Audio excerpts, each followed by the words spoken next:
Good afternoon, everyone. Today is April 9th, 2024, and I'll call the meeting of the Douglas County Planning Commission to order. And Dave, would you lead us in the Pledge of Allegiance? Please join me in the pledge.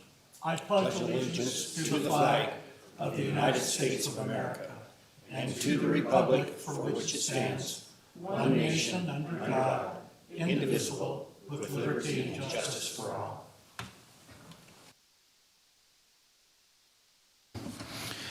Let me just first comment that we do have some new screens up here, which are for the Board of County Commissioners, and they kind of interfere with some of the electronics and some of the visual. So I may not be able to see you if you turn your light on when you want to speak. So if you could either please just raise your hand or just blurt out your name, and then I'll recognize you, and we'll try and muddle through that as best we can. So we'll start with opening public comment. Public comment is limited to 3 minutes per speaker on matters over which the Planning Commission has jurisdiction, supervision, or control. The Planning Commission wants to encourage the respectful consideration of all views by members of the public. If the content is willfully disruptive of the meeting by being irrelevant, repetitious, slanderous, offensive, inflammatory, irrational, or amounts to a personal attack, or interfering with the rights of others, the individual will be asked to stop speaking. In addition to opening public comment will also be taken on public hearing agenda items that are identified for possible action and closing public comment. If you plan to speak on a specific agenda item that is on the public hearing agenda and identified for possible action, then please provide your public comment when that agenda item is heard. At this time, public comment will be taken on those items that are within the jurisdiction and control of the Planning Commission. Additional public comment periods may be allowed on individual agenda items at the discretion of the chairperson. It is requested that members of the public comment on those agenda items when they are considered. I did note that there are a number of people that are here for agenda item number 3. Agenda item number 3 is somewhat narrowly constructed. So if you do have general public comments on that whole issue, you can make them during opening public comment. I would ask that people try to keep their comments relevant to the agenda item when we get to individual agenda items. But I know this is of concern to some people here, so I will try and allow public comment as necessary. So again, when you approach the podium, if you could print your name and then state your name for the record, and then your 3 minutes will begin. Opening public comment. Okay, good afternoon, Ellie Waller. Thank you, planning commissioners and public here. NDOT is doing 2 upcoming meetings, April 23rd and 24th, called the US 395 Southern Sierra Corridor Study. April 8th, the public comment period opened. It goes through May 9th. There is also the ability to go on the website, which is ndot.us395.com, and provide comments. It is broken down by segments. I commented before NDOT yesterday. I try to go to their board meetings, and we got a chuckle out of Congressman Amodei saying, "I don't like roundabouts." So it was interesting that he came forward that, but you can submit comments, you can attend the meetings. One will be in Carson City, and one is in Douglas County at the Senior Center. You can also sign up to receive project updates, and I highly encourage everybody to look at it. It'll be equal opportunity for all different kinds of suggestions to narrowing highways, to increasing speeds, to deceleration lanes, to passes. Again, all these things will have some budget constraints, and it'll probably be a few years, but I highly encourage everybody to participate. Thank you. Is there additional opening public comment?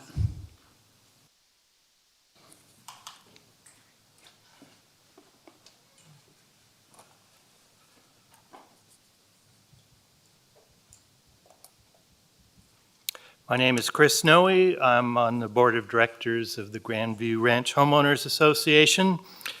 Mr. Chairman, members of the commission, we first want to state we're very supportive in your efforts to provide the county with the infrastructure for continued growth. However, we believe that the land division proposal in front of you, if approved, would be a massive mistake. Representing the 64 homeowners in Grandview Ranch, collectively we stand to lose in excess of $10 million of property value the instant the land division is approved. Just the potential of NV Energy building the proposed substation has an immediate impact on anyone looking to buy a property in our development. Surely this type of financial impact must be considered by the Planning Commission when making these decisions. Would you make a decision that would impact your own home by multi-hundreds of thousands of dollars, let alone impacting 64 plus homes with such significant value loss? What may be most important is that alternatives must be looked at, and if the land split goes through, there's little motivation for NV Energy to explore the alternatives. Certainly, there are many locations within a mile radius of the current proposed site that would impact virtually no homeowners. The current Buckeye substation, which could be expanded, would only impact the cemetery next door, and those residents are not able to protest. My neighbors and colleagues either have addressed or will address the many issues that we have uncovered once we became aware of the plans for this plot of land. I understand the commission wants to put blinders on it and ignore the plans for the property when considering the property split, but we all believe that would be gross negligence of your obligation to the citizens. Thank you. Thank you. Additional public comment?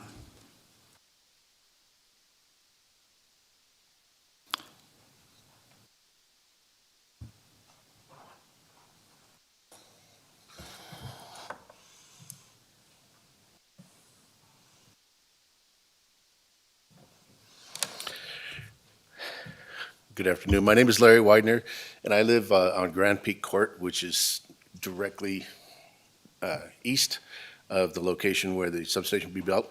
In 1996, when I married my bride, I had nothing but a crappy car and a crappy teacher salary. So we're not talking about millionaires that bought $1 million homes out there. We struggled and we followed the 7 baby steps before we knew who Dave Ramsey was. And so we searched for years to find where we wanted to retire. We were looking in other states. Our daughter had the nerve to have children in California, so we had to live close to California. So 3.5 years ago, we were able to buy our dream home here in Minden, and we have a ridiculously beautiful view of the mountains, as you guys know. So August, we were able to move here full-time, and we've been living the dream ever since. We're not happy about the power lines that are already located behind our house. When we dumped $100,000 into our landscaping, we strategically put trees where they'll grow and hide some of the poles as they mature, and hide some of the, they're not beautiful poles. We're told that nothing would ever be built on the property behind our house, and we thought that was a decent trade for putting up with the power lines. We had no way to know that NV Energy wanted to build a giant substation less than 500 feet off our back fence. That would block the views from the north end of our fence, across our neighbor's entire property, and most of the way through the next neighbor's property. It would also be 800 feet from our well. Our neighbors who are here today have young children, and their well is located at the back of their property, which would be less than 450 feet from the proposed station. We have spoken to real estate agents, and they've estimated that we'd probably have about a 10 to 20% drop in our value. Similar drop would happen to all of the homes in the garden in the Grandview Ranch Estates. We've had plans, we've got them already, paid for them already, to build a shop, and we've got that on hold because we may decide we have to move because of this. There's many places where this monstrosity can be built, and I just have to say, to allow this to be built in a location that is proposed just to save a few bucks is absolutely sinister. We made many trips here to look at this place, to look for the dark underbelly of Minden, and we think we finally found it. So thank you for your consideration. Thank you. Additional public comment? Seeing no additional public comment, I'll close public comment, and we'll come back for the next agenda item, which is approval of the agenda. This is for possible action, approval of the proposed agenda. The Planning Commission reserves the right to take items in a different order, to combine two or more agenda items for consideration, and to remove items from the agenda or delay discussion relating to an agenda item on the agenda at any time. Any discussion on the agenda, or is there a motion? Mr. Chairman, I move to approve the agenda. Second. Maureen seconds Bryce's motion to approve the agenda. If there's no discussion, all in favor say aye. Aye. Any opposed? And it's 6-0 approving the agenda. We'll move to approval of minutes. This is for possible action discussion to approve the draft minutes of the March 12th, 2024 meeting of the Planning Commission. Any corrections or observations on the minutes? Maureen? I'll move adoption of the minutes. Is there a second? Second. Maureen moves the adoption of the minutes, and Dave seconds that motion. If there's no discussion, all those in favor of approval of the minutes say aye. Aye. Any opposed? The minutes are approved. We will now start the agenda, and I'll read the first item into the record. This is for possible action. Discussion of special use permit application DP 23-0245 to approve a judicial center use and establish the required number of related parking and loading spaces for the proposed 49,866 square foot County Justice Center to be located at 1280 Buckeye Road, Minden, within the proposed public facilities A19 zoning district.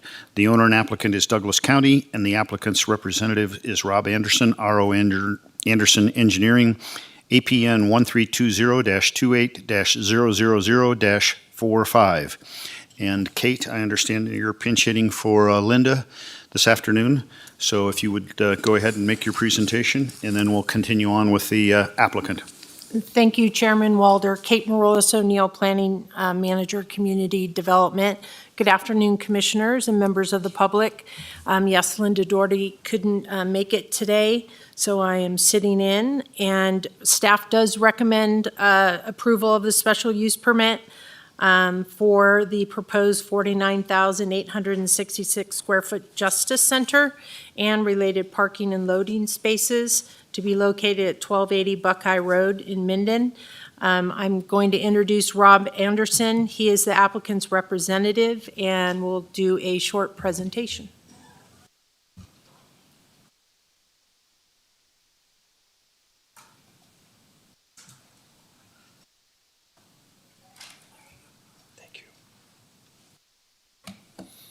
Members of the Planning Commission, for the record, my name is Rob Anderson. I'm with Anderson Engineering here in Minden.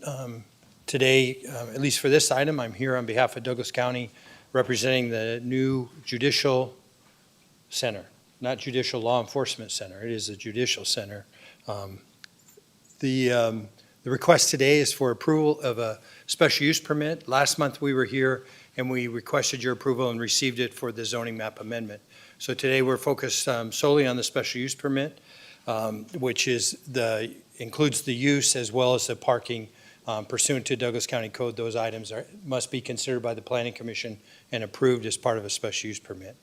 So those are the two things we're doing, those are two issues that are before you. The Judicial Center, as you see here, is a portion of Douglas County Code, Chapter 20.660.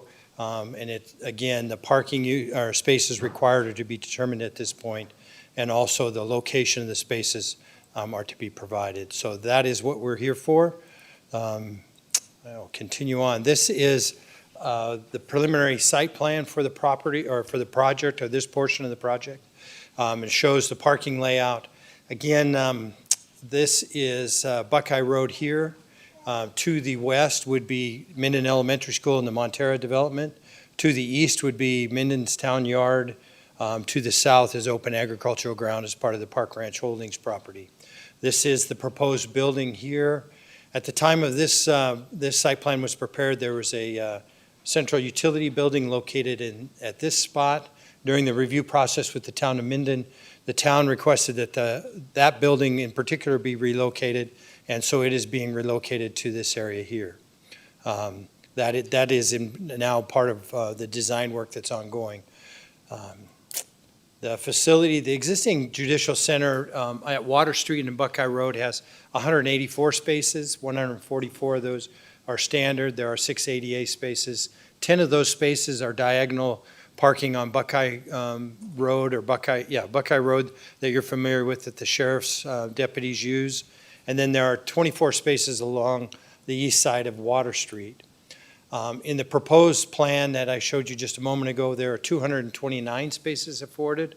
And actually, that number is going to grow slightly more as the judges and the district attorney and the sheriff have asked that there be 100 spaces in secured parking. So that's a few more than what we had.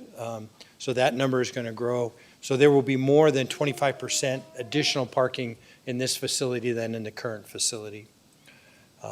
That is a previous elevation. This is part of the discussion that's ongoing with the town of Minden and Douglas County staff, and the Executive Design Committee is on the elevations of the building.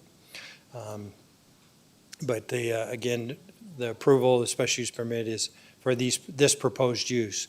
The first floor includes those offices for the deputies, secretaries, chief deputies, the district attorney's office, investigators. There's also open spaces, security provided for, restrooms, storage areas, and hearing room for juries that will serve as a flexible meeting space. This is a floor plan, very difficult to read at this scale. I know the county has those documents, but essentially the main entrance would be south-facing towards Buckeye Road, come in through security in this area here, and then distribute to each of the the uses that you would want, including an elevator space to get to the next floor. What would I do wrong there? Second floor, here we come. So this is the second floor. These are occupied primarily by the judicial courtrooms. There are 3 district courtrooms and one, I believe, one that will be set up for the justice court, which would be this smaller one. The justices' chambers are located to the north side of the building. Separation is provided. If I knew how to go back, I would go back. Can you go back 2, 3? One more. Let me just say that this area here is the Sally Port where offenders would be dropped off and delivered to secure facility here. So that area by color is where those offenders would be have their pictures taken, amongst other things, I understand. I can say I've not actually had the pleasure of entering by that door, but that's what I understand happens. Anyways, that's the location there. Let me just keep going. Shouldn't speak about things I don't know about, right? With respect to the findings of special use permit, we reviewed those as a professional planning staff and found those that we could make those findings. Your professional planning staff has similarly evaluated them and also made those findings. The visual impacts, they go down items A through, I think, H is all. Oops, can I go back one, please? Yep. So A through H. I can go through each of them if you would like, but I believe they're relatively direct and self-explanatory, and I know you have a big agenda today, so I don't want to waste your time going through things you know better than I do even. Okay? Any questions? I'm happy to address them. Thank you very much, Rob. Kate, did you have anything else you wanted to add at this point, or we can move to questions from the Planning Commission? No, you can move forward. Thank you. Questions of the applicant or of staff on the presentations? Maureen. I do need to disclose I was present at the Town of Minden hearing. Hello. And there were a couple of questions that the town had of moving small buildings at the Buckeye entrance. Could you go through those, please? Sure. Go back to that site plan.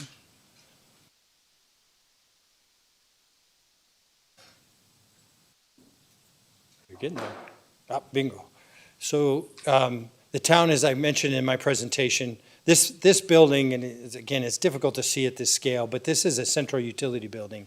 It was located there for the specific purpose of, one of the primary purposes, cost savings. And the architect believed they could come up with a design that would be both complementary to the building and not offensive to those driving by. It's a very relatively small building, but it would house the electrical service panels. It would handle some of the generators that are going to be necessary.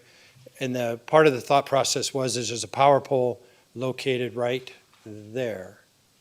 And so this would be a simple place to serve that building. Town of Minden board members in particular and their staff objected to that location, felt that a utility building of that design should not be on Buckeye Road, and requested that it be moved. As part of those discussions, this building was in fact, or is being relocated to a location back here at the north, what I would call the northeast portion of this site.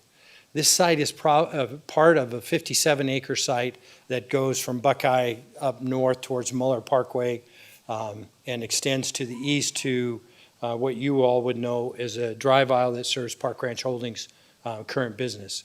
So this is just the southwest corner of that site, so a portion of it. But this is a planned road, if I can find there. This is a planned, Kate, can you help me? 2 back, please. Planned road that would serve other lands that the county may develop as it develops this site further going forward. So the location of the central utility building, when it goes back through the design review process, will be right here. Kate, is that a problem? No, it was discussed with staff and a preferred location than where it was previously. Thank you. Thank you, Maureen. Other questions from members of the Planning Commission? Bryce. Good afternoon, Mr. Anderson. Yes. Just curious with respect to the exterior design of the building, and maybe Kate or Rob, I would assume that this still needs to be reviewed and approved by the county. To me, it looks like something that belongs in downtown Reno or something like that and not off of Buckeye Road in Douglas County. So I'm assuming that is something that will be taken up at a later time, or are those things that should be commented on by this body today? Kate Maroulis O'Neill, Planning Division. Yes, you are correct, Commissioner Klutz. So this has come back again. We are still in design review, staff for this, because we have requested some corrections with the elevations. But you are free to make comment. It won't be coming back, the design review won't be coming back to the Planning Commission, but you're more than willing. I mean, Rob is the applicant representative to give your input, but we are still in the design review process based on corrections and things that we had asked for previously. Mr. Chairman, if I could, Mr. Klutz, and you likely better than most would understand the process in Douglas County, is you cannot commence construction on a site, a commercial, public facility site, industrial site, anything that requires a design review, until such time as you go through that design review process. The civil engineering design, I'm proud to say, is ahead of the architect's design, right? And as usually, I would tell you that happens a lot in my industry. But the architectural design, because of the county's desire to build the site improvements with their gross maximum project or gross maximum price project number 1. So there it's as you would also understand better than most, it's a design bid build or a design build delivery system. Actually, that's not true. It's a CMAR, Construction Manager at Risk contract.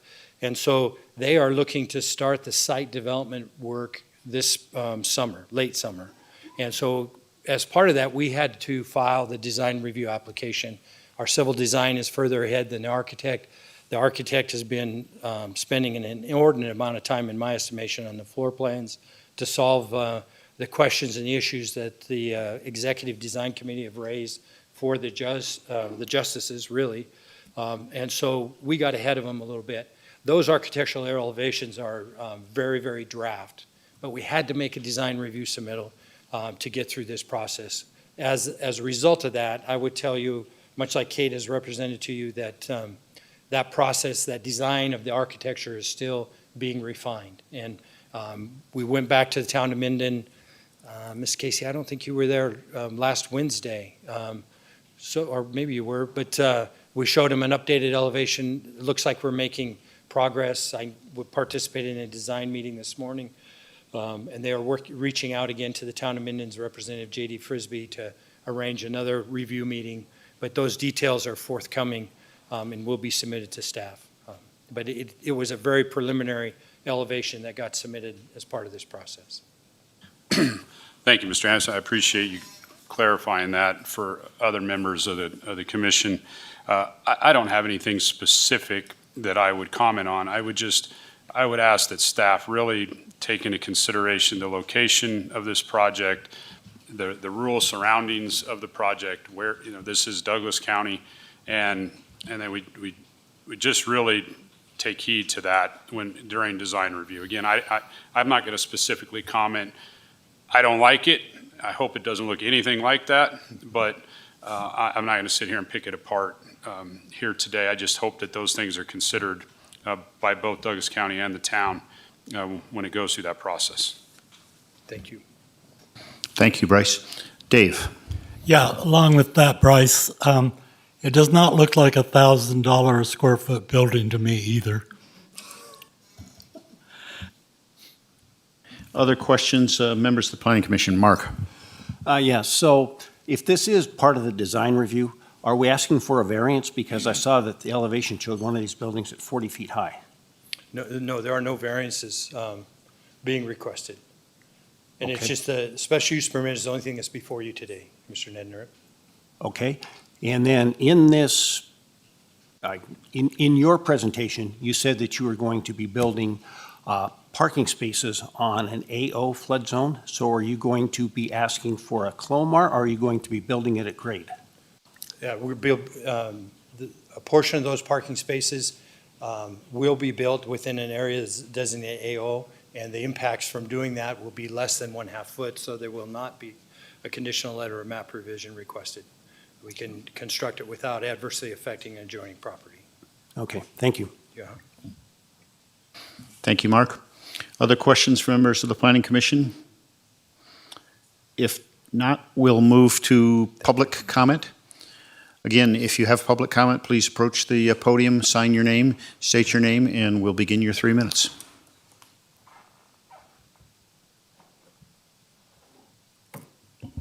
Ellie Waller. I'm clarifying up front, no matter how I feel about the Justice Center approval, which is unknown by most, has nothing to do with my comments. I also want to disclose that I did not talk to Commissioner Klutz. My comments are aligned, and I just wanted that clarified. I have taken excerpts from a recent article dated April 4th, from the staff report and the supplemental to help frame my comments. The Record Courier said this will be at least May before it goes back to the Minden Town Board to get a look at the designs and the elevations. I'm confused. I know that design review will hopefully cure the ugly building versus what's before you today, in my opinion. Supplemental information, findings for the special use permit. Item E, visual impacts will be positive. Whose comment is that? I believe most historic buildings are red brick, just saying. My opinion, for what it's worth, the building looks industrial, not stately or distinguished. This doesn't represent our historic rural character. The staff report and Mr. Anderson spoke of the parking. Additional land is available for future expansion of parking and/or facilities directly north of this parcel. In my opinion, this says it's an additional parcel. Please correct me if I'm incorrect. It begs the question, will Douglas County have to purchase more land? How do you know how many parking spaces will now be required, with also Mr. Anderson's comment of a request for additional? And until the design is done, I'm not sure why you would approve a special use permit. I understand there's rules, I understand there's timing, but I don't understand. From the staff report, special use permit 20.604.030, status of specifically permitted use, C. No use authorized by the special use permit shall be enlarged, extended, increased in intensity, or relocated unless an application is to modify the special use permit. I believe that you should not approve today until you know if an additional parcel, even if we have to purchase or not, to support the parking before you. Why isn't there a master plan amendment required? Ag 19 is very, very different. Thank you. Additional public comment on this agenda item? Seeing no additional public comment, we'll come back to the members of the Planning Commission, and then staff, if you or if Rob want to address any of the points that were made in public comment, now would be an appropriate time for that. Could you go back to site plan, please?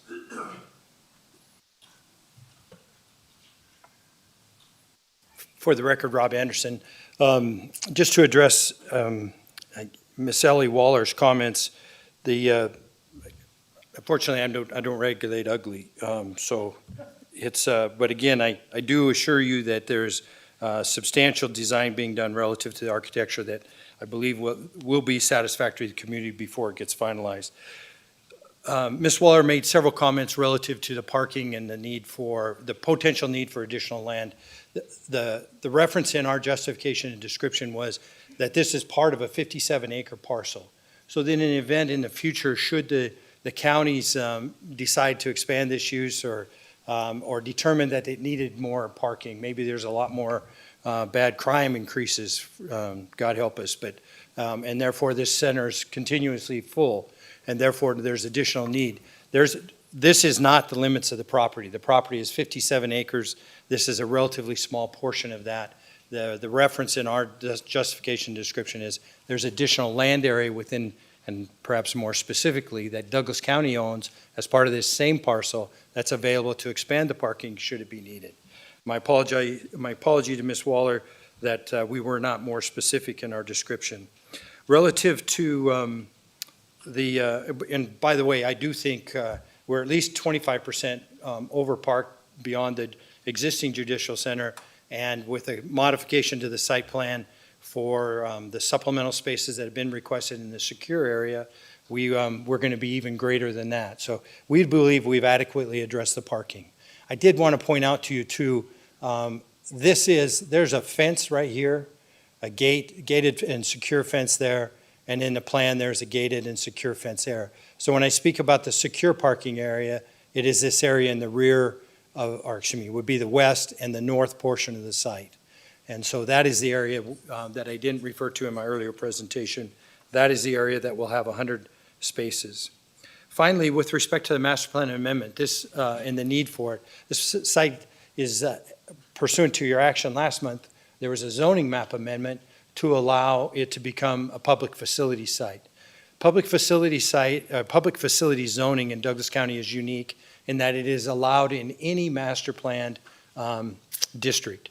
So a public facility site for, say, a well could be located in a residential district or a commercial district or an industrial district. But because it is A19, it's part of the specific plan for Buckeye Farms, the zoning map amendment was sufficient. And again, this use at this location does not require a master plan amendment, only the zoning map amendment that was previously approved. I think that concludes my remarks. Thank you, Mr. Chairman. Thank you, Rob. Kate, additional comments? Yes, Kate Marolis O'Neill for the record. So just a couple things to touch on, to add on. So I think Commissioner Nenrip, you mentioned the height. So public facilities does not have a maximum height. So the 40 would be allowed in public facilities. Secondly, regarding parking, so this is a 49,866 square foot building. So the parking is based on the various uses within that building. So that was all calculated out. So the parking is relevant and within the square footage, which is set by code of how many spaces you need per use in the building, just for clarification. Thank you, Kate. Members of the Planning Commission have additional questions or comment? This is the time for you to voice any concerns or any thoughts before we move to action. And again, I would remind people, as Ellie noted, there are findings listed in your packet on, starting on page 56, findings A through H. So if you do have concerns at any point, if you can point to specific findings.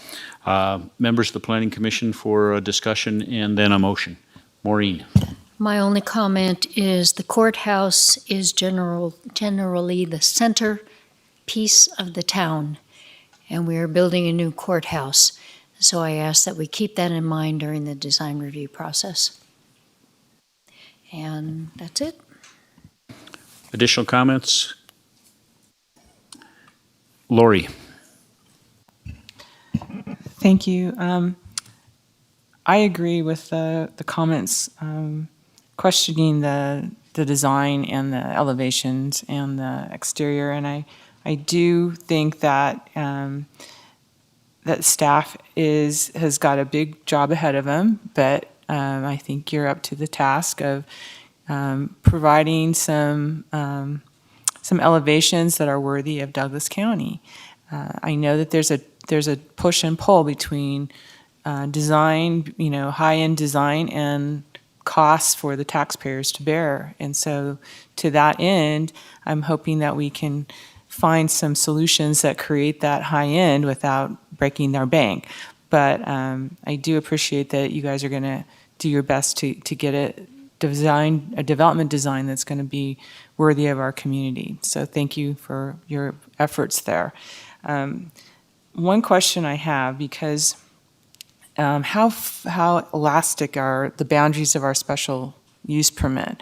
This is a large parcel, 57 acres, and we're going to be moving buildings already into an additional area, and we're going to be taking additional area for parking and moving some maybe design driveways around or something.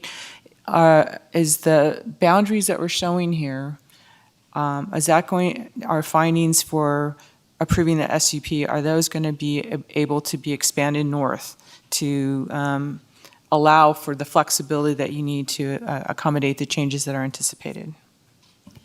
Yes, so it would be, sorry, Kate Marolis O'Neill for the record. So this special use permit would be in association with this project specifically, the parking, the building, that is stated in the staff report and the presentation from the applicant and in the justification and description. So if we add a few acres to accommodate the design changes or the site plan changes, that will not be an issue that needs to have an amendment? No, that would Okay. not. Thank you. Other comments from members of the Planning Commission? If not, we can move forward the recommended motion. AJ. Thank you, Mr. Chair. AJ Hames from the Douglas County DA's office for the record.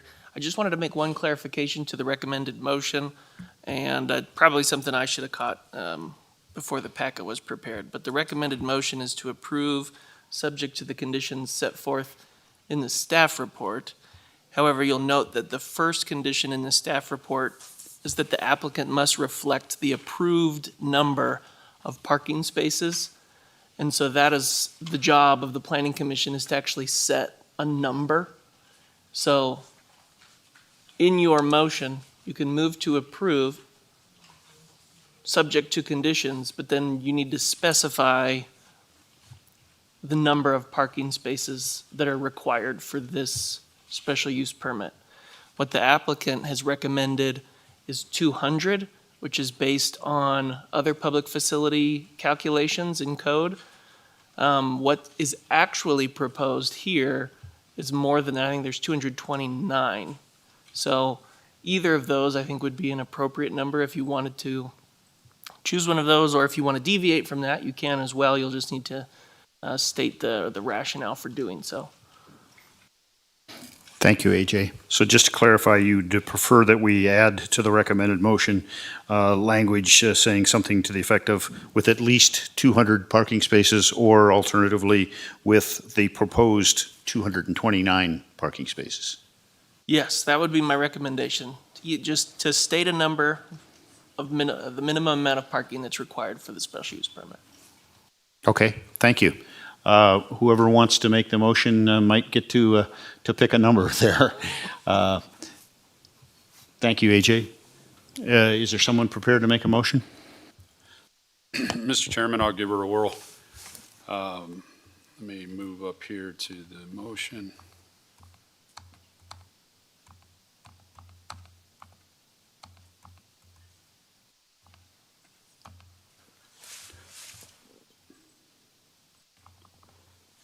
I move to approve special use permit application DP 23-0245, subject to the conditions set forth in the staff report and with a recommended minimum 200 parking spaces up to the proposed 229 parking spaces. Yay, nay? AJ Hames for the record, just to clarify, 200 up to 229, is that still the minimum? In other words, if the county built 230, would they be violating the special use permit, or would that be okay? Well, they've asked for 229, so I would suspect that that's the number. Minimum, okay. Okay, I'll give this another try. I recommend approval of special use permit application DP 23-0245, subject to the conditions set forth in the staff report and with a minimum 229 parking spaces based upon the ability to make the required findings. Is there a second? Second. Dave seconds Bryce's motion. Is there further discussion? Seeing no further discussion, I'll call for the vote. All those in favor signify by saying aye. Aye. Aye. Any opposed? So this motion is agreed to 6-0. Thank you very much. We will move to agenda item 2, and I will read this into the record. This is for possible action. Discussion on land division application DP 24-005, a request for a merger and re-subdivision of an existing subdivision map, AM 96-01, to reduce the number of parcels or units from 49 to 43 in the MFR multifamily residential zoning district in the Sierra planning area. This parcel is located at 323 Tramway Drive. The applicant's representative is Robert O. Anderson of R.O. Anderson Engineering, Inc., and the owner is Peak Tahoe LLC. APNs 1319-30-544-000 through 1319-30-544-054. And Lucille, you are the planner on this item, so you can begin your presentation, and then we'll hear from the applicant. Thank you, Chairman Walder. For the record, Lucille Rayo, Senior Planner. I'll just do a quick intro, and then, with your permission, we'll bring up the applicant's representative, Rob Anderson, for the presentation. This project is located within Tahoe Village subdivision. The subdivision dates back to the 1960s. In 1996, the 15th amended map for Tahoe Village included a change to this building. The request was to add units to the proposed structure at that time. That same year, this project also received special use permit and a variance to the height. It was for a 48-unit timeshare building, and the variance was to exceed the maximum permitted height of 35 feet to 42 feet. In 2006, a minor modification came forward to the special use permit, and it seems that is when the project went from a timeshare unit to residential units. In 2022, the project received reapproval of the special use permit and variance. In 2018, a building permit was pulled and has been extended to complete the building shell. Once the project has received approval, once the map's been approved, the amended map, they can apply for a building permit or building permits to complete the interior remodel and construction of the units. At this time, staff is recommending approval of the request with the recommended conditions. Findings can be found on packet page 84, and the conditions of approval begin on packet page 82. Today, we have Rob Anderson of Anderson Engineering with a presentation for you. Thank you, Lucille. Rob, you can proceed when you're ready. Thank you. Mr. Chairman, members of the Planning Commission, for this item, I'm here on behalf of Peak Tahoe LLC. As Lucille pointed out in her presentation, this is an application to reduce the number of units in this previously approved subdivision. So the original project was approved for 49 units. Actually, I think Lucille did a much better job than I'm doing explaining how we got to 49 units. The net result is, though, in the end, because of some changes in the use of the building, the owner decided not to build the final floor of it, wanted to redesign the units and the size of them. So they ended up, as a result, reducing the units from 49 to 43. This is part of the Tahoe Village Homeowners Association. Part of the discussion with the Homeowners Association has been those 6 additional units, or 6 less units, will have to continue to pay Homeowners Association dues. So the application and the request is that they will reserve those 6 units if they happen to work it out with the Homeowners Association. And for an alternate location for them in the future, we may be back to you with another application. But in the meantime, the owner, Peak Tahoe, will continue to pay its homeowners dues for the full 49 units. It was a matter of significant discussions, but so we just, at this point, seek your approval for what ends up being a merger and re-subdivision of the existing lands. It is ultimately, it will be a tentative map, or excuse me, it will be a final map.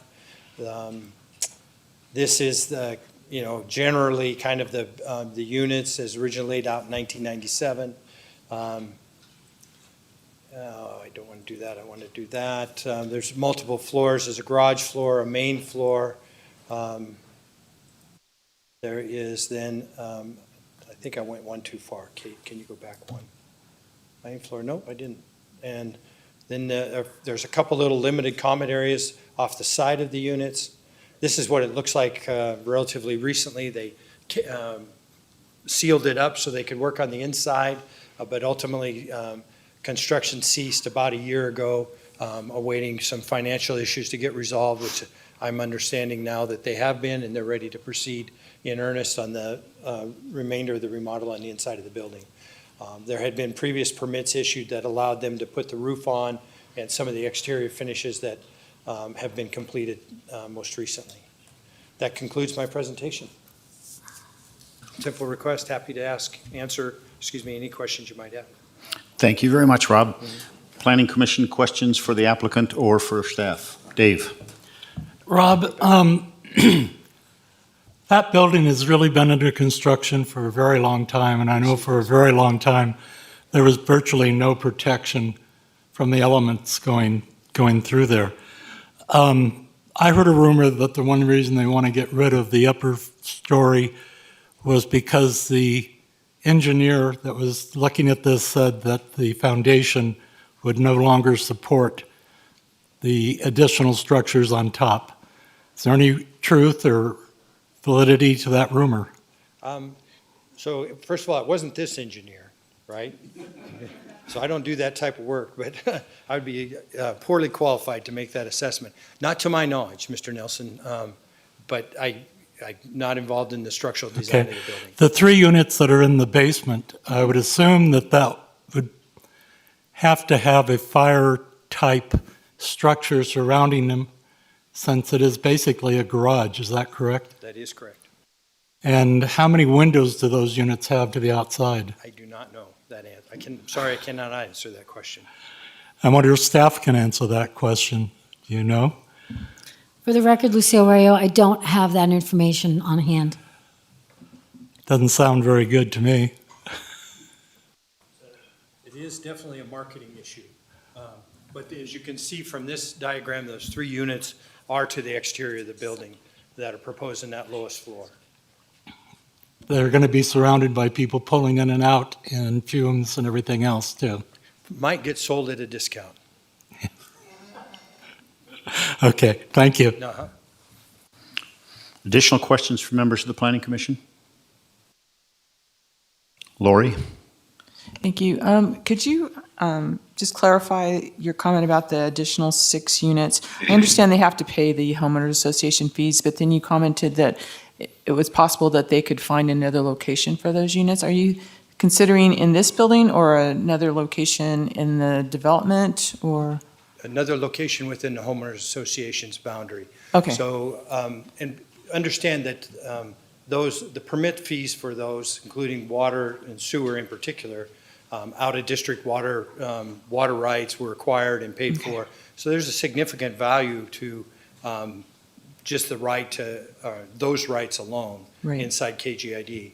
And I believe that is why the owner intends to retain them as long as he can and hopes to find another place to, capitalize that prior investment. So that would come back as a separate application, all of that. And then also, I was under the impression that the 3 units that were in the garage area were actually extensions of the units in the first floor, like maybe they had access to the garage from the first floor, because I think they're referenced as the same unit number as the first floor, the main floor units. So I don't think they are separate units. They may not be.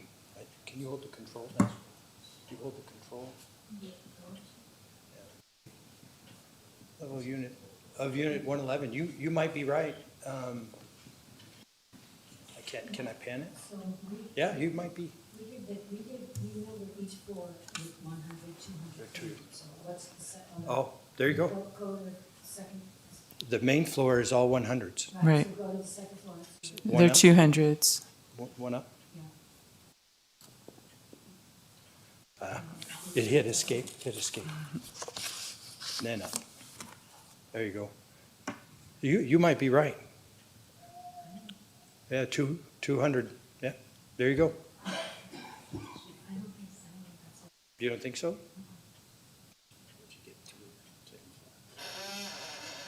Good question. Okay. Thank you for your patience. Thank you, Lori. Maureen? This is more of a comment. Before I got my packet and I saw the notice in the paper, I went to this project. I had driven by it a couple of times. And I went through the project and I started counting the units and I came up with 48.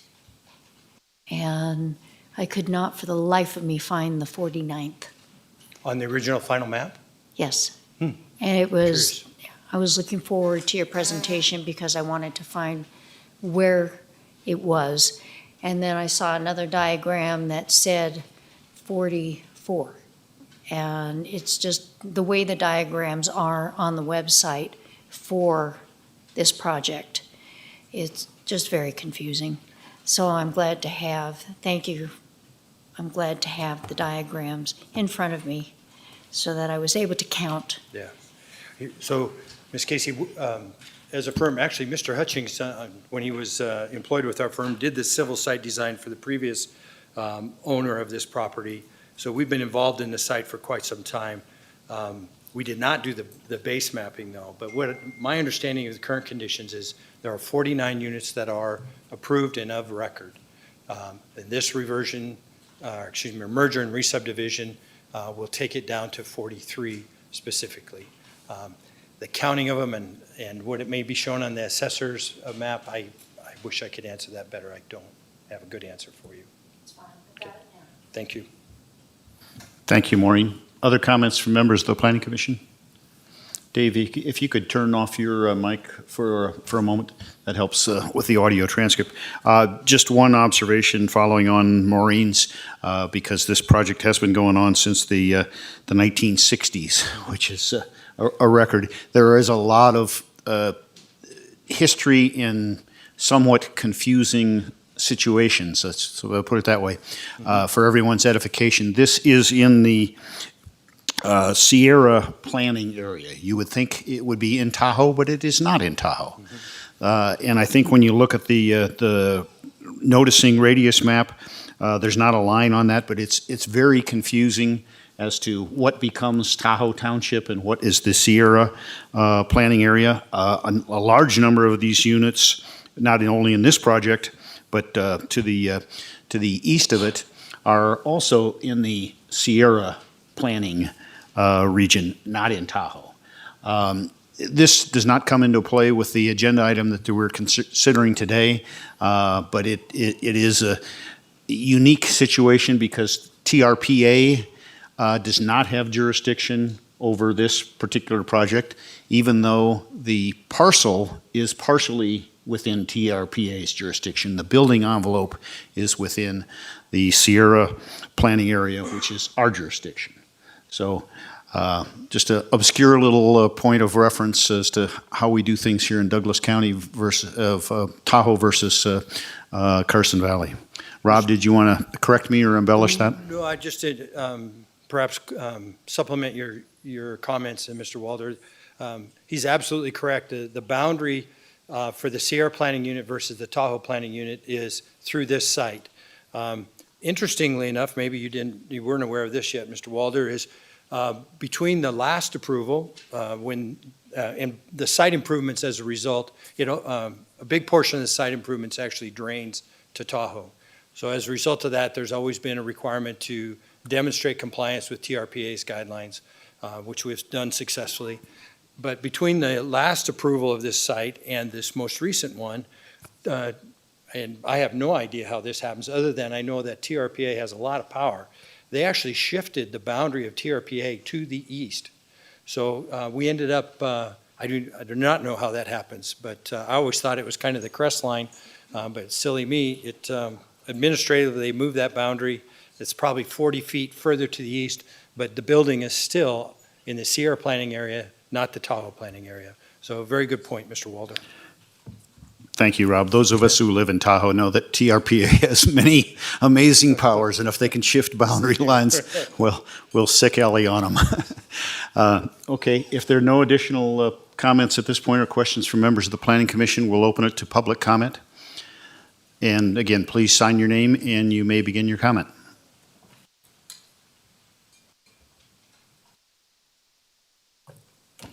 Thank you again, Ellie Waller. I'll just disclose, I want to thank everybody for their comments. I had similar comments. I have not spoken to anybody on this project. The TRPA line was probably redone by GIS. We can thank Andrew Strain for using a marker to mark the boundary. That's what we've all been told. Good question.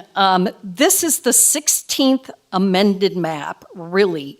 Food for thought. You folks have said countless times that Title 20 really needs to be looked at. And I would hope that this continues to address issues where project extensions should have no more than a defined number of years. I'm not sure how much input you folks will be asked for on Title 20 or the public, but I'm going to throw these kinds of things out often as I do.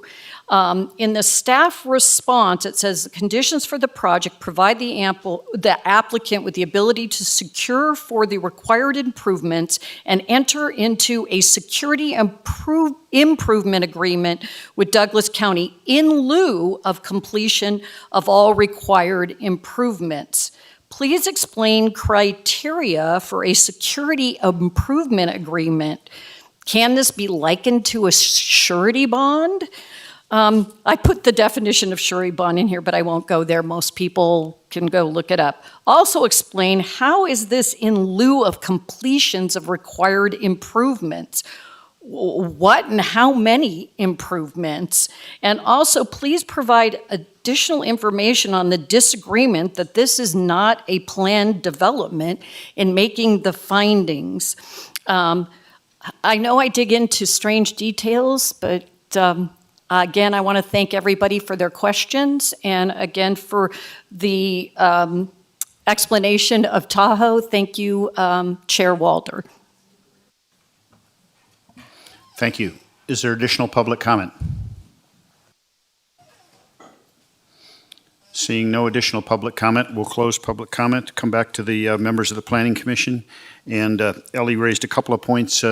Lucille, if you or Rob want to tackle any of those. I know one of them related to finding number 6, when it talked about the financially secured to ensure completion of the improvements.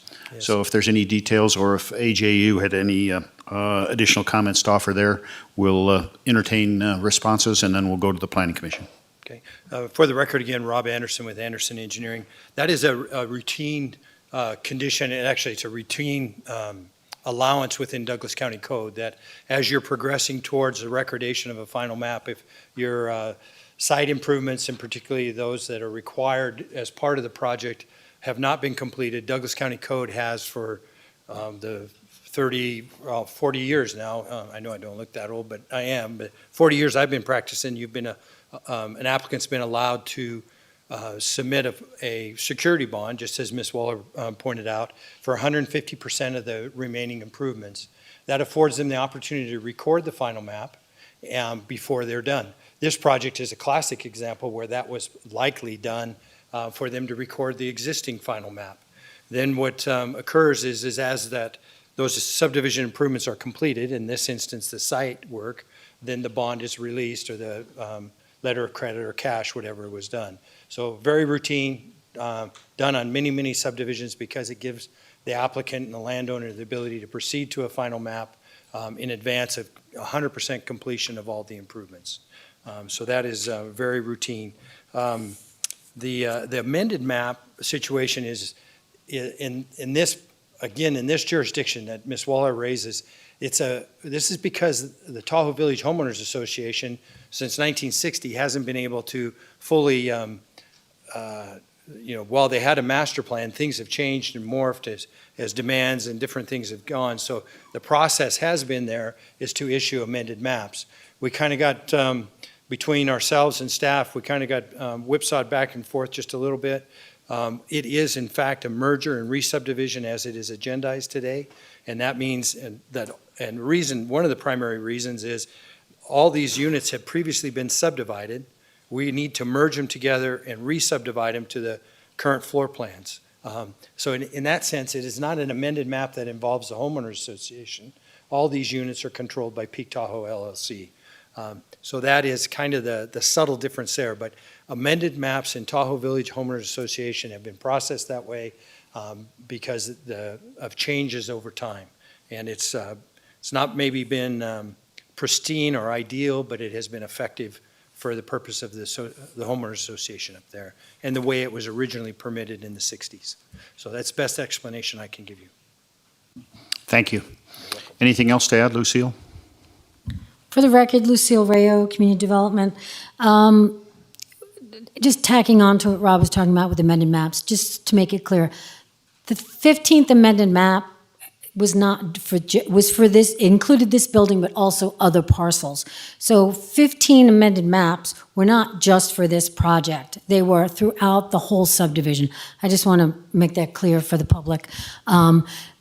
Like Rob said, it came in the 60s and they had parcels here and they had parcels here. And then if you've been out there, the topography is kind of crazy out there. So if someone bought a lot and it wasn't going to work for development, then they can speak to the HOA and say, we want to move our map down over here.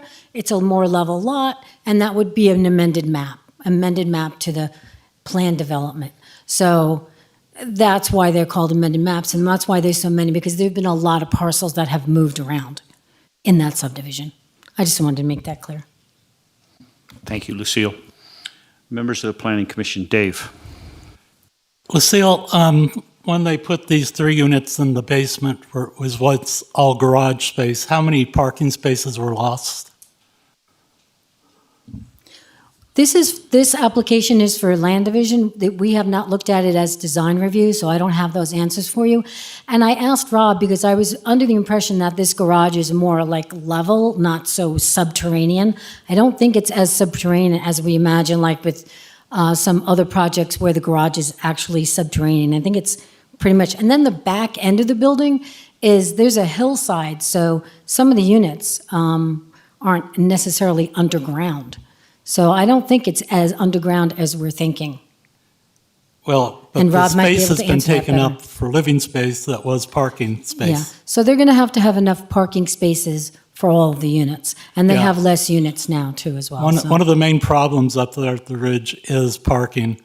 And we see disaster every Christmas when snow happens up there.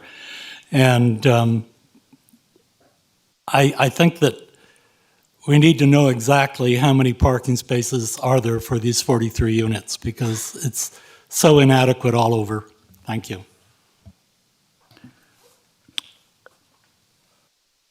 Rob, was there a specific point that you wanted to jump back in on, or I was just hoping to address Mr. Nelson's comment, please, go ahead. if that's okay. Yes. So again, Rob Anderson for your record. So remember, we reduced the total number of units by 6. So at a 1 or 1.5 units, parking spaces per that, we'd have ability to lose up to 9 units as a result of this application. The design review has already been reviewed and approved for the site. Ms. Rao is correct that the the lower floor there, that the garage area, that east side of it actually has tremendous views of Carson Valley as you look out over that, because of just the topography and sitting on that bluff below the ridge line. That lower floor, she's absolutely right. It is down a significant difference in elevation. So I believe the parking, Mr. Nelson, was fully reviewed and approved, and the parking adjustments when we submitted the design review, I'm going to say in 2022. So that has been critically reviewed. I do not, as I stand here, know how many spaces specifically are in that garage, but there are also spaces planned inside the site improvements. Go ahead, Dave. Another issue is how many bankruptcies this property may have gone through. And I know the HOA at one time was expecting a unit to be built for a rec room that was wiped out in a bankruptcy. There was also supposed to be a pool, I believe, but that was also wiped out in a bankruptcy. This project is so full of problems. I don't know how we can do anything with it at this point in time without having a lot more answers. Additional comment, or Rob, go ahead. No, if you allow me, I can address, at least as it's depicted in the current approved plan, how it is. Please. I can't speak to the bankruptcies, Mr. Nelson. It's something I just don't deal with. However, the site plan that is subject to the design review and has been submitted to Douglas County, reviewed and approved, does include a brand new building for the homeowners association and a brand new pool. So both those items, I know, were part of the negotiations with the current owner, Peak Tahoe, and Tahoe Village Homeowners Association, and that is specifically part of the design review approval that exists on this property today. Those two elements are included in the site plan that was approved. Okay. Hope that helps. Thank you. Thank you. Additional comments from members of the Planning Commission? Bryce? I just have one brief comment to bring a little levity to the room. I love Mr. Anderson's honesty, and he might be the first civil engineer to admit that he's practicing engineering. So I thank you for that, Mr. Anderson. We're all practicing in different ways in different professions. So thank you, Bryce. If there's no other comments or questions from members of the Planning Commission, I think we're prepared to make a motion and act on this item.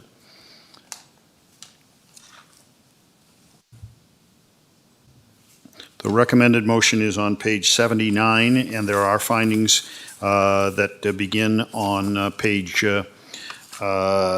84 of the packet, and there are 8 of them. So if you do have concerns on this particular project, if you can cite any specific findings for your concerns. Maureen, are you Okay. prepared to make a motion? Y'all recommend approval of Land Division Application DP 24-005, subject to the conditions set forth in the staff report as presented, based upon the ability to make the recommended findings. Is there a second? I'll second it. Mark seconds the motion. Is there discussion? If there's no discussion, I'll call for a vote. All those in favor of the motion signify by saying aye. Aye. Any opposed? And Dave, do you have particular findings that you would cite in your opposition? I'll go with number 6. That would be finding number 6. Abandonment and termination of the projects. Thank you very much. So this is approved. This is approved 5-1 with Dave voting no. And at this point, I would like to take a approximately 15-minute recess until 25 after 2, and then we will hear agenda item number 3. Thank you.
If I could have everyone's attention, please.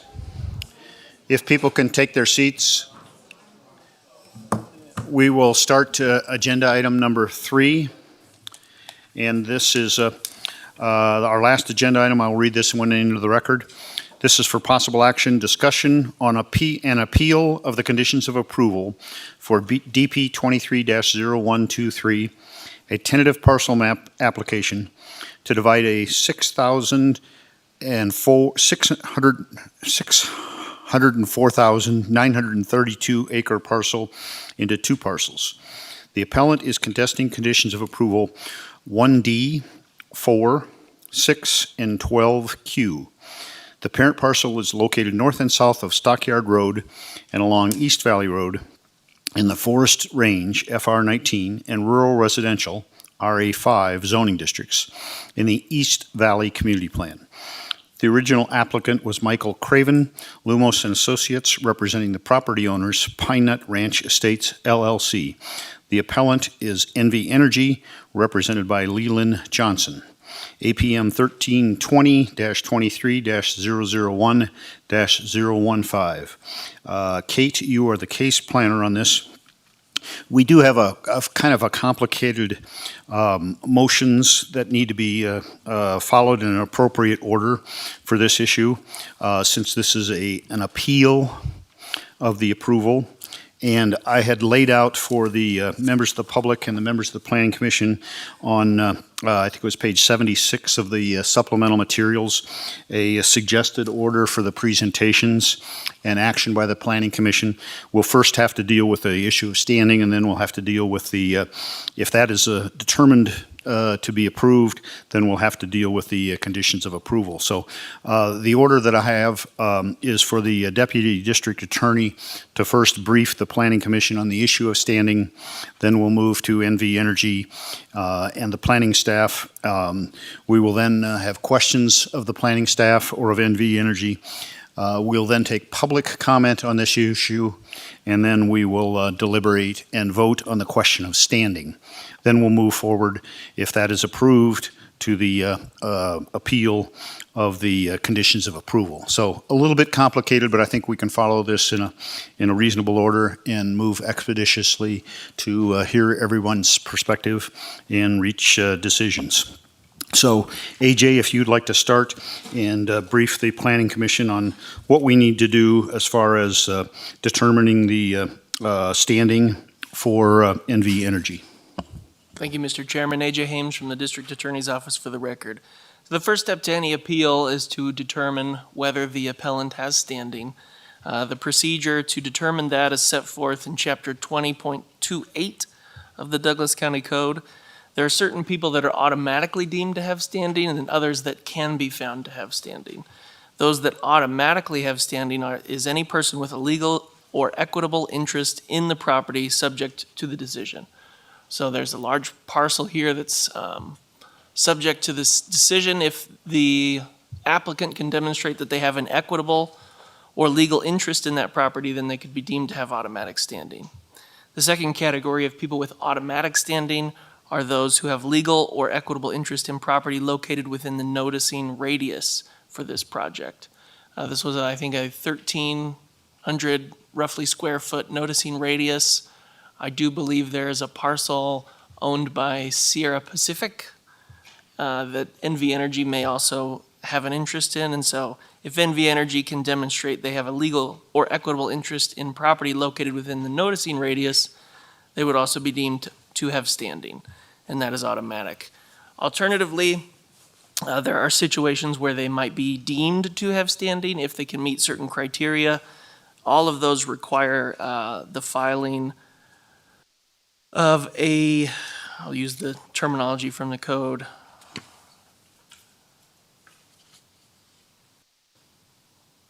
a signed affidavit, which describes their special or peculiar injury that is not suffered by the public. I don't believe in this case any signed affidavits have been submitted in support of any kind of request for standing, so I don't think that portion is at issue. I think that the only options for the Commission to consider today would be, one, whether the appellant has a legal or equitable interest in the property itself, or whether they have a legal or equitable interest in any property located within the noticing radius.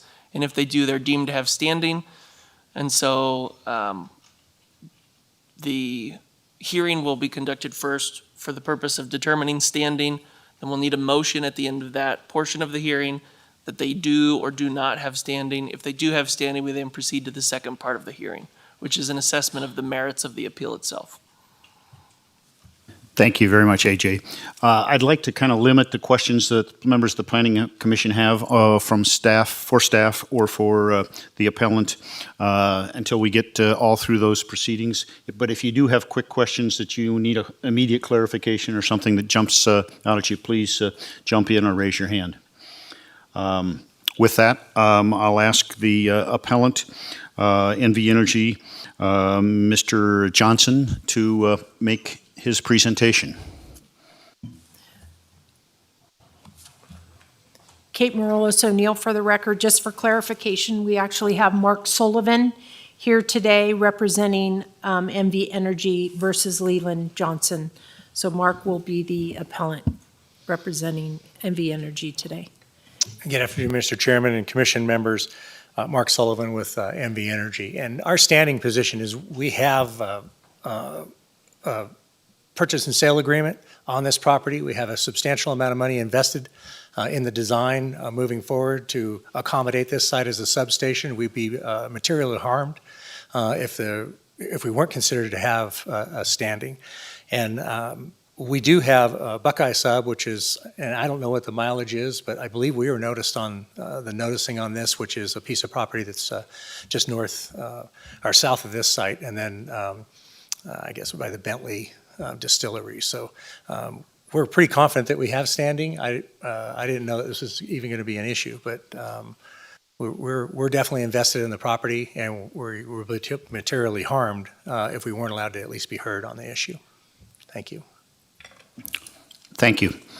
Kate, would you like to go ahead and make the presentation on behalf of the staff on the issue of standing? If there's anything you have to say, or AJ, if you have to say, or Jeremy. Kate Marolis O'Neill, Planning Manager, Community Development, for the record.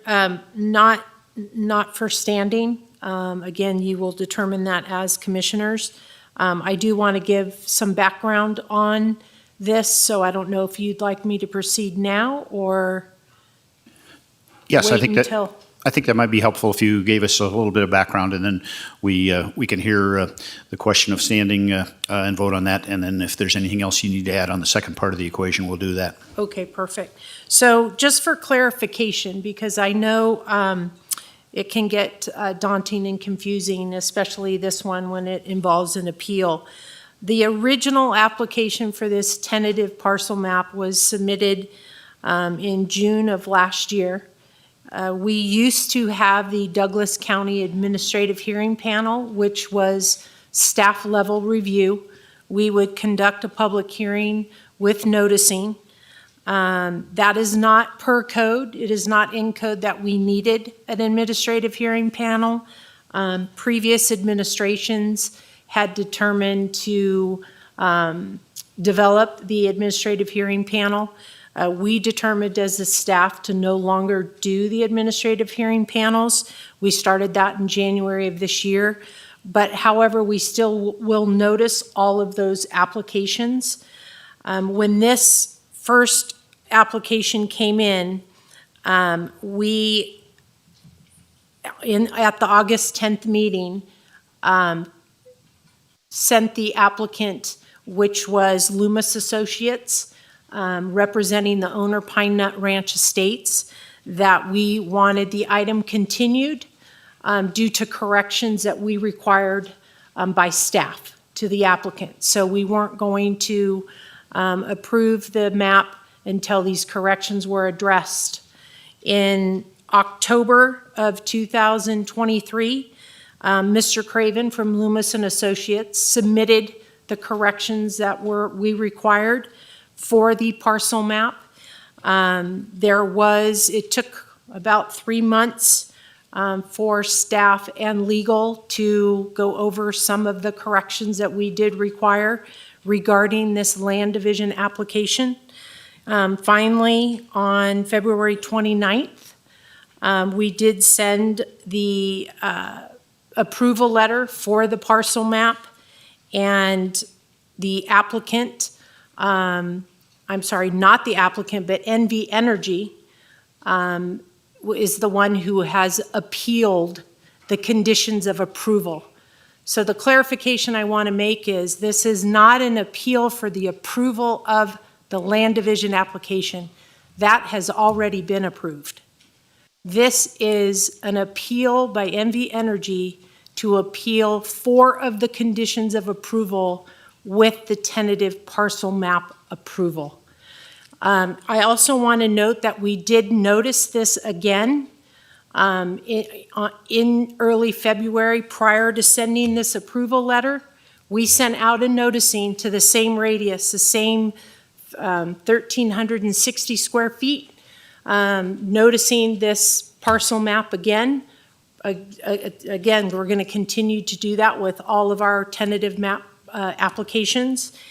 We did that for the 10 days, and then we sent the approval letter. We did not receive any comment or anything in regards to that within those 10 days. We sent out the approval letter, and NV Energy appealed within those 10 days of sending that letter.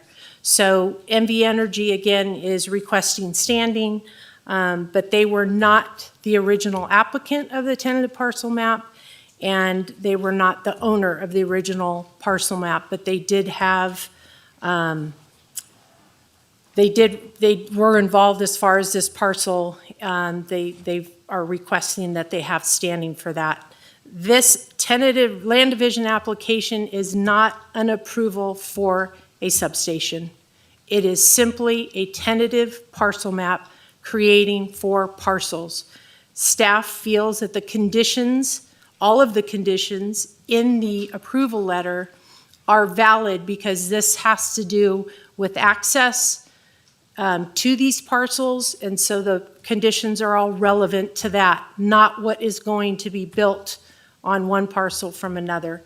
But it has to do with Stockyard Road, East Valley Road being a major collector road. So that's how staff feels that this appeal should be denied.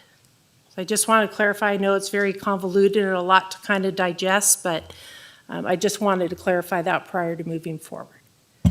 Thank you very much, Kate. And I just wanted to call, before you proceed, Mark, with any other comments that you want to make, I wanted to call everyone's attention to the notice and radius map, because I think that's going to be relevant for this item on page 124. And Kate, maybe if you can have that prepared to be displayed on the screen. For those who are not familiar with this, and I think I have to correct you, Kate, you're usually perfect, but I think you said 1,360 at the note says 1,320 is the radius. But the dark shaded on that, and if you can, Kate, if you can maybe even call that up. You don't? Okay. Well, this is in the packet in everyone's ability to review.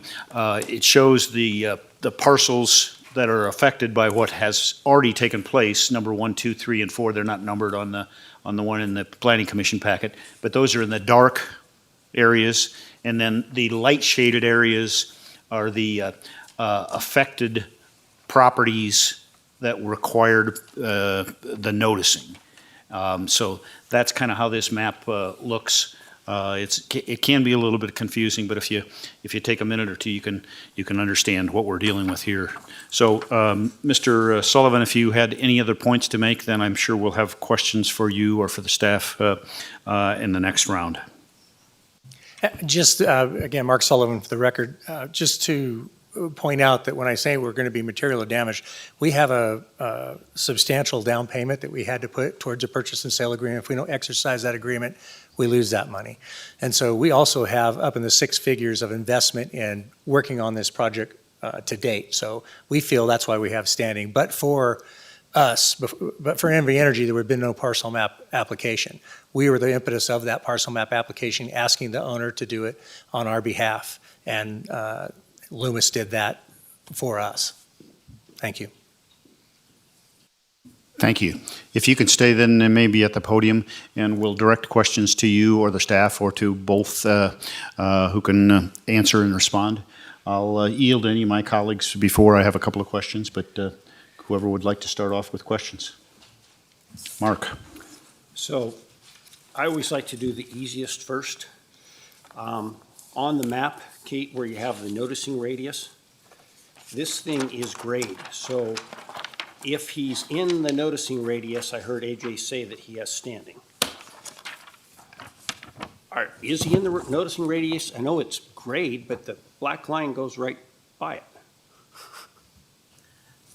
Kate Marolis O'Neill for the record. Yes, so I see if you look down south, that parcel as it continues southern, that's why it's still gray. So that is considered, and I believe that's one of your parcels that is also owned north, just the southern tip there where it seems like it's outside the gray. That's still considered within the radius because of the parcel delineation. So it's still part of that parcel. And just like it is if you look north, if you look to the east, you can see that the parcel has not yet been divided, so it's still part of that parcel. Even though if the radius goes through the middle of a parcel, it doesn't mean that this part of it's the same ownership. So Is that correct, AJ? Am I explaining that correctly? I don't know how else to explain it. Mr. Chair, if I may. AJ Haynes from the District Attorney's Office for the record. Yeah, any piece of a property that's within the noticing radius is considered within the noticing radius. So I think staff and I had some initial discussions when this appeal was received about standing, and we ultimately concluded not to really contest it. We didn't perceive it to be an issue at that time. And I think my legal advice continues to be that I think that NV Energy does have standing at least to bring the appeal. So not necessarily to prevail. I'm not going to tell you how to rule on that, but based on my understanding of their situation, their ownership, their investment in not only the subject property, but also the property within the noticing radius, I think that they've satisfied the definitions of having an equitable or legal interest in those properties, and so I believe they do have standing. Okay, thank you. Thank you, Mark. Again, from a layperson's perspective, I think the way I understand the noticing radius, if it even goes to 1 foot on a particular parcel, that parcel is considered to be within the noticing radius.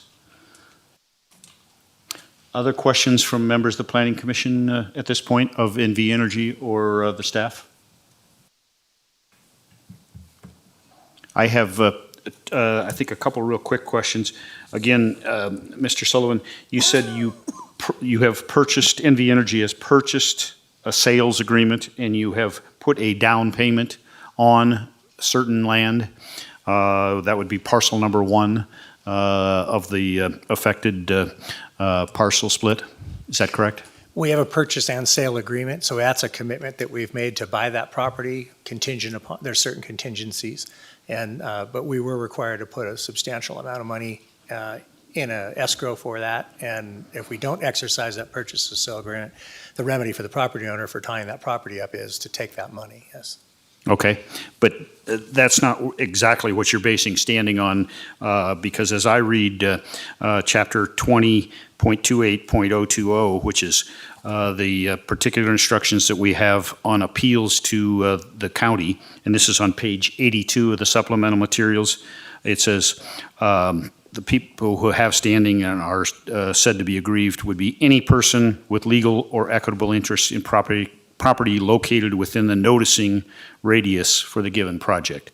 So it's a legal question. I don't think we need to decide it now whether your sales agreement is legal and equitable interest, but the property that you do have that's north of Buckeye Road that's touched by the noticing radius down there does seem to me to be very clearly property located within the noticing radius.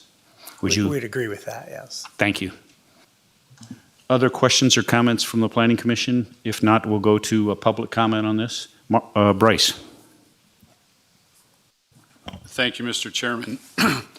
When the purchase and sales agreement was, I guess, commenced and the down payment was made, was NV Energy aware of the conditions that had been placed by staff that you're now appealing?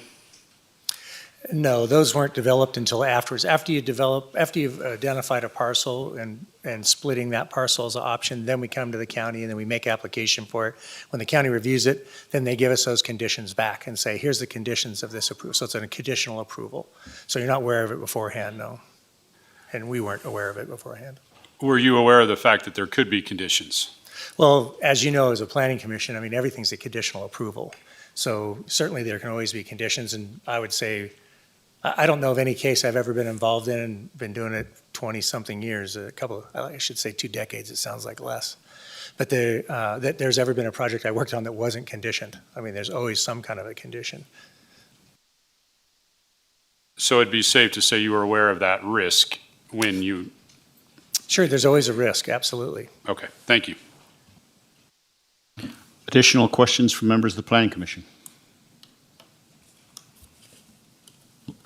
Lori? No? Okay. Then let's move to public comment. And again, we try to keep the public comment during individual agenda items strictly to the issue at hand. As I said, we're dividing this into 2 portions. One is the subject to standing and one is the approval of the conditions. So I would hope that people could use this public comment period to simply address the question of standing. And then when we move to the conditions of approval, I will try and be as generous as I can in allowing public comment on issues that might be related but not be directly related to the conditions of approval. So at this point, I'll open public comment. And again, you're limited to 3 minutes, and you may proceed. Thank you, Mr. Chairman and commissioners, all of you. I do contest the fact that Nevada Energy actually has standing. Could you state your name for the record, please? I apologize. My name is Rui Cunha. I'm with Grandview Ranch. I do contest whether Nevada Energy does actually have standing. Basically, what's before you is the width of a line as to whether or not it actually touches a piece of Nevada Energy property. As far as consideration, there has been no consideration actually passed between the property owner and Nevada Energy. There is simply money that is set aside. I compare that, however, with the drainage easement that Grandview Ranch owns and is the sole grantee of, where there was considerable consideration passed between the property owner, the 604-acre property owner, and Grandview Ranch Estates. So I suggest that Nevada Energy does not actually have standing because we're only talking about the width of a line, and there has actually not been any consideration passed at this time. Thank you. Thank you. Additional public comment?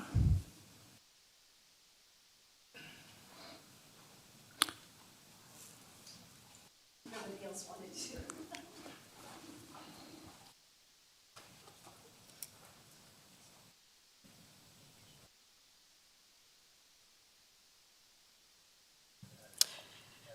Good afternoon. My name is Chris Widener. My house actually will back up to the substation when it's built. When NV Energy says that it's a 6-figure loss if they are not granted this land division, it's going to be a 6-figure loss for pretty much every single one of us in this room. So the radius that we have been talking about, the February letter that was sent out, none of us got it. So how could we have appealed it if we never received it? We got the original one in August, and there was only a handful of us that actually went to that meeting because we didn't know what it was about. We talked with Kate and said, please tell us anything that's going on constantly. We emailed, we called, got nothing of a letter for the February approval that was sent out. Nobody in this room got it. So how is there a radius that we're within when it's in our backyard? Literally, it's less than 500 feet from my fence. So I appeal this, and I hope you guys understand how important this is, that this does not get approved. Thank you. Thank you. Additional public comment? Hi, my name is Melanie Jackson. I'm representing the Homeowners Association today for Grandview Ranch Estates. And I just wanted to add real quick that based on what Mrs. Widener said, that I do think that this actually shouldn't even be here today, because I do not think that this was appropriately approved, this map. And based on that, while I understand that you may not have the power to remand this back to the department, I feel like there's got to be a way where we can determine that this was not approved properly. And because of that, it shouldn't even be on the table today as far as conditions of approval are concerned, because there shouldn't be any to actually appeal. And I can get into that further either at the end of this item or the next time I come up to speak, but I just wanted to put that on the record right now. Thank you. Additional public comment?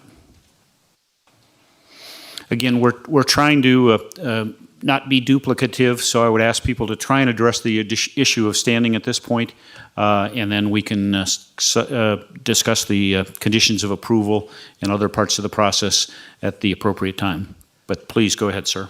My name is Chris Noe again, Grandview Ranch Homeowners Association.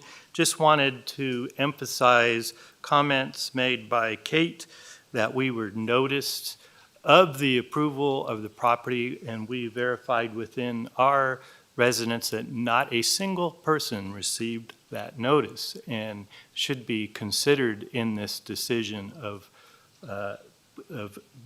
allowing the appeal to make a decision on the appeal. So it's clearly a failure of execution of notice, and we'd like to see the Planning Commission acknowledge that there may be this issue amongst many other procedural issues that our attorney, Mark Forsberg, has notified the Planning Commission of the multiple errors that were made in process. Thank you. Thank you. Additional public comment?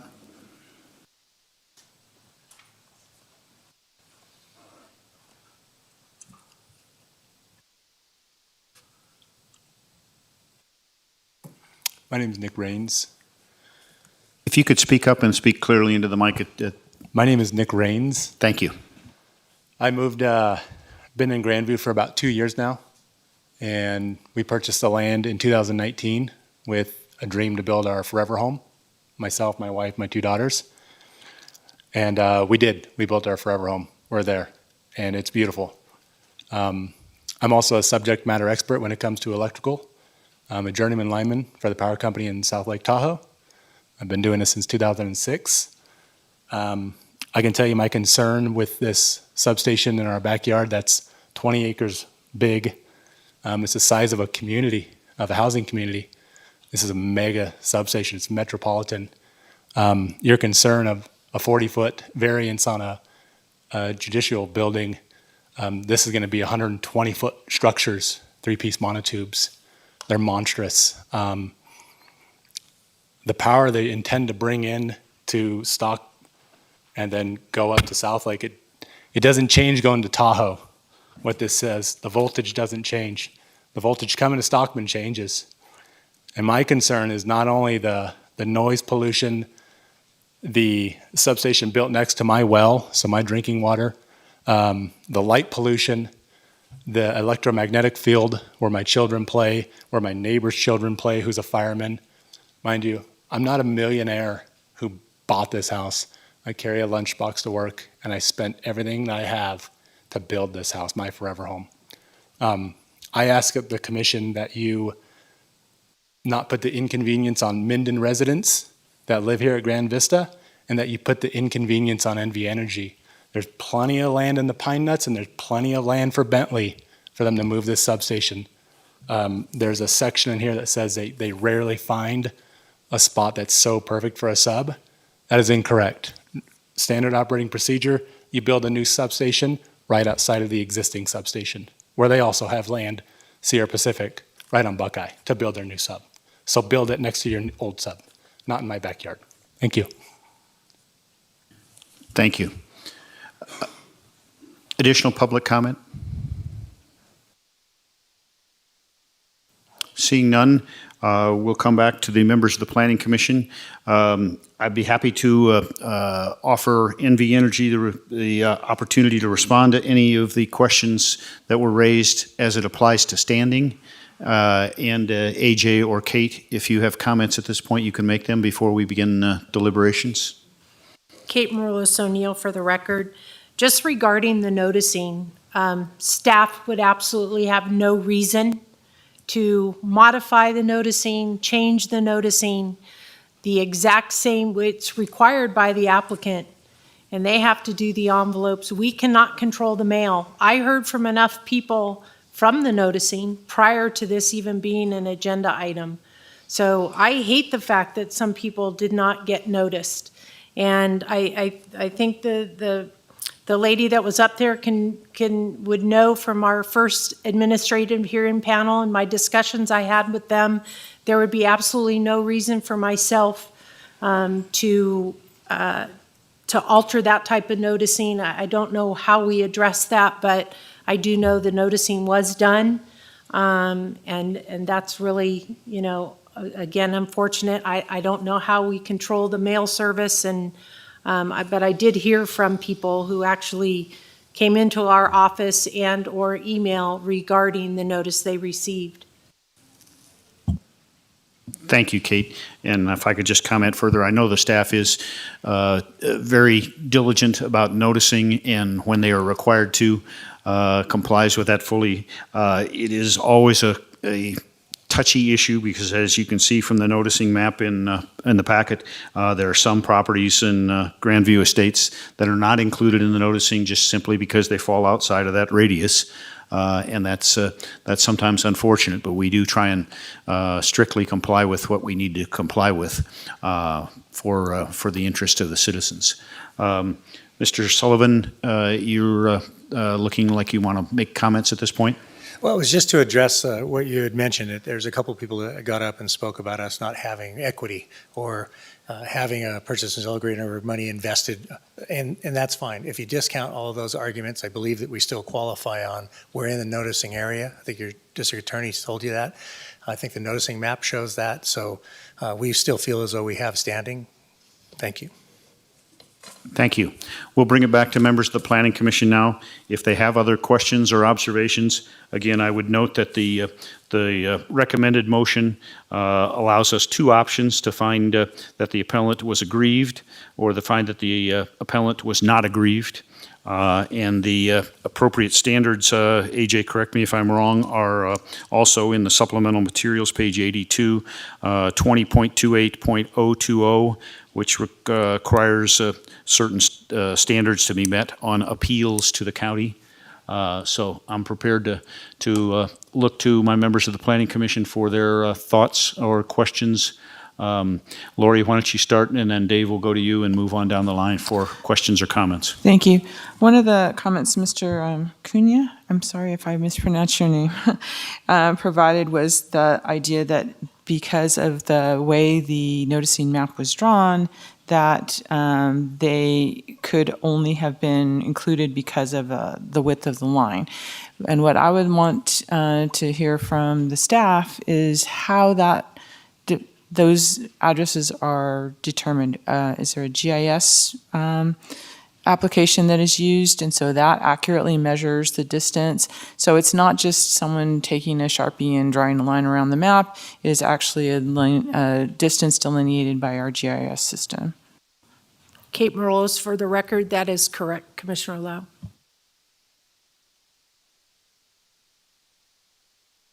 Dave. Yeah, I wanted to make it clear that the four conditions that you've recommended here, I think, are perfectly agreeable. I think they're They're just very consistent with what we do when we do a subdivision. The one comment that I want to make is I'm concerned about zoning. Even though we're not talking about zoning today, I'm not sure that this type of industrial use would be permitted on the lot that they're thinking about putting on based on zoning. And I was wondering if you could answer that question. Kate Marullo. Excuse me, Kate, before you jump into that, and Dave, you raised a very good point. If we can try and stick to the question of standing at this point, and then move on to those at a later date. Okay. But thank you very much, Dave. That's a very good observation and one that we need to explore. Other questions from members of the Planning Commission on the question of standing? Mark? Well, like I said before, I take the easy way out. Since he's in the noticing radius, I believe that Nevada Energy does have standing, and then therefore we don't have to go into whether or not the deposit was refundable and stuff like that. So I would vote that he does have standing. Maureen? Agreed. If there are no further comments to be made, then I'm prepared to entertain a motion. Again, the two options that we have are on page 112 of the Planning Commission packet. Bryce? If I could, Mr. Chairman, just to get some clarity, the two recommended motions, the first one states that the appellant, NV Energy, was aggrieved by the conditions of approval and has standing to appeal. And the second is that the appellant, NV Energy, was not aggrieved by the conditions of approval and does not have, excuse me, I got it now. Thank you. We're using legal verbiage that maybe only AJ in the room can understand, and we'll all beg his indulgence for. It's definitely not contractor language, I'll give you that. Nor it is Planning Commission language. Anybody on the Planning Commission would like to make a motion for this part of the equation?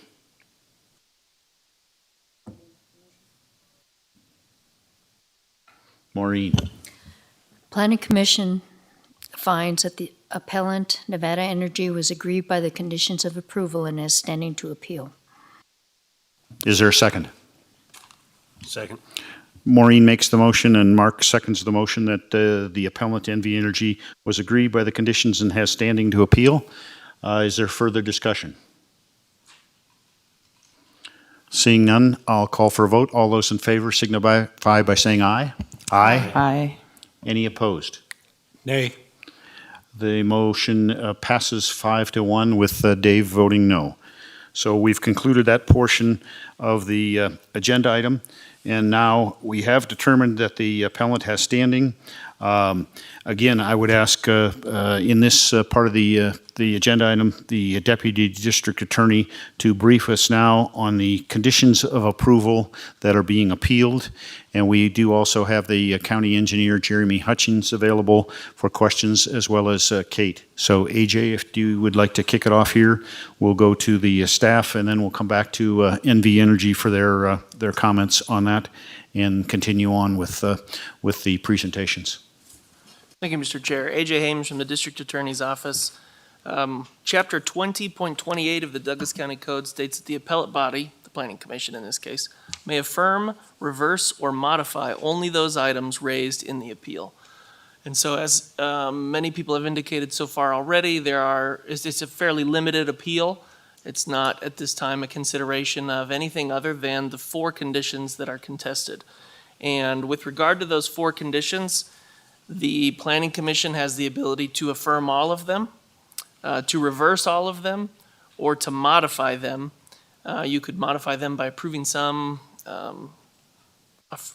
reversing others. You might modify them as well by revising them in some way. If you do revise a condition, you'll want to make sure that your revisions are consistent with the requirements of our Title 20 of our Douglas County Code. And so to the extent you do want to revise a condition, I don't know if anyone's considering that, but you'll want to have some code reference or explanation as to why you think the revision is appropriate. But Otherwise, just again to emphasize, it's a limited appeal. It is limited to just the issues raised, and those specifically are the 4 conditions that are specified in your packet.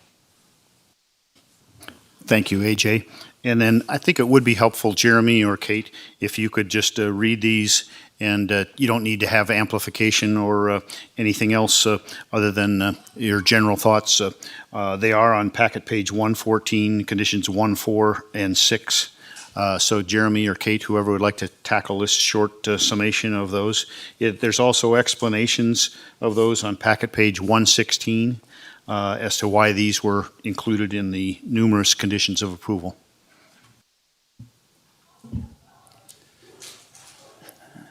Jeremy Hutchings, your county engineer. So I'm on packet page 114, condition 1, item D. Construction of Stockyard Road to the rural local road standard from East Valley Road to the southwest property corner of parcel 3. And these are being appealed. Condition 4, satisfy water rights requirements and relinquish 6.00 acre feet of water rights.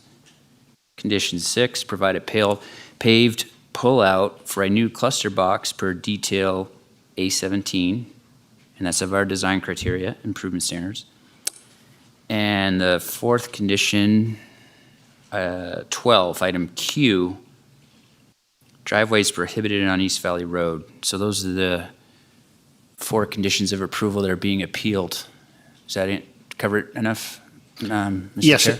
at this point, I think that's a good summation. And then I think what we'd like to do now is hear from Mr. Sullivan as to what specific reasons you find objections on each of those conditions of approval. Thank you, Mr. Chairman. Mark Sullivan with MV Energy. And you have to bear with me a minute here. I haven't used your mouse before in the presentation. In the presentation, you'll find several pages on the front, and I put some copies outside for, I think we got about 15 or so copies outside, but it's all the same material that's in the presentation. But based on, I'm sorry? Okay.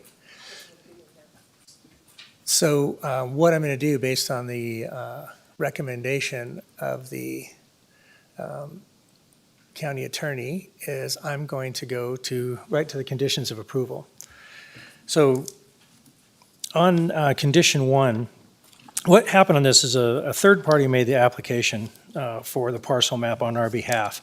And there's several iterations that went back and forth and quite a bit of dialogue between them and the county, which resulted in the conditions of approval. And so for this condition where it talks about the road, this is the road that's being proposed.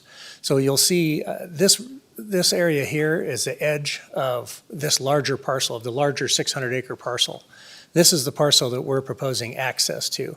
Our original proposal was come off of East Valley Road and just come across into our parcel here. There is a road transportation plan, and that's where I believe this came from, is that this is a part of a larger plan. Our quarrel with it, and I should say that, working with the staff, we're not in a disagreement with the staff. We're not in an argument or any quarrel with them. They've been fantastic to work with. There's really nothing I could say about it, just that these conditions seemed onerous to us. One of the things is their box that they get to play in, they have rules, and you guys have a little bit elevated authority to change some of those rules, to look at them, to see whether or not they actually make sense or they don't make sense. And, regulations, they can't serve every condition or every scenario that you can come up with. And you see it, I'm sure, all the time when people come in and say, hey, here's our specific scenario. So this is one of those where they're applying the rules. We're not suggesting they're not applying rules, but it doesn't make a lot of sense when after construction, if we use this site and we put a substation there, after construction, we have 1 month or one trip a month that would go to that site. So we proposed a very small road that just came off of and came over into our parcel. So this parcel, that's why we're contesting this. This is a paved road, which we think is a little bit above any standard that you'd want to have for the level of use that you're going to be getting. There's got to be a lot more development out there before that type of a road would be warranted. And this shows you, this is our parcel. Right over here, you can see the edge of it. Right here, there's a gate, and I don't know how many are familiar with that site, but there's a gate right there. You can't go past that gate. It's a private gate. So they're asking that we pave down to this portion. And you can see there's a jog right here in the road that drops it down. This line right here, that blue line, is actually a power line. It's a transmission line. And those circles are transmission poles. So if we move that road up, and bring it straight across, it's going to cause us to have to move those lines. And we had the engineer estimate, that's about $460,000 to move that line. The paving portion of it, when you, that last view, if you pave from one end to the other where it's being proposed, that was in the $500,000 range also. But this portion over here, we would never use that portion of the road. So we're not seeing the sense in doing something, paving something, going to a great expense and paving something that really isn't going to provide the citizens of Douglas County any benefit. Nobody's using it. There's no density out there. It's going to be far down the road before that property ever gets developed. And when it does get developed, that road will be deteriorated. So that was our rationale behind having some questions about the stockyard to East Valley, that condition 1D. What we would propose is that the owner, when we did talk to the owner, again, we don't own this property, but the owner is the one that I got to offer in to acquire the property from for the parcel map. And they suggested that they could provide an easement to the county that would allow for that road at some point in the future when the county needed to put a road in there and it was warranted. So we thought that was a relatively decent solution.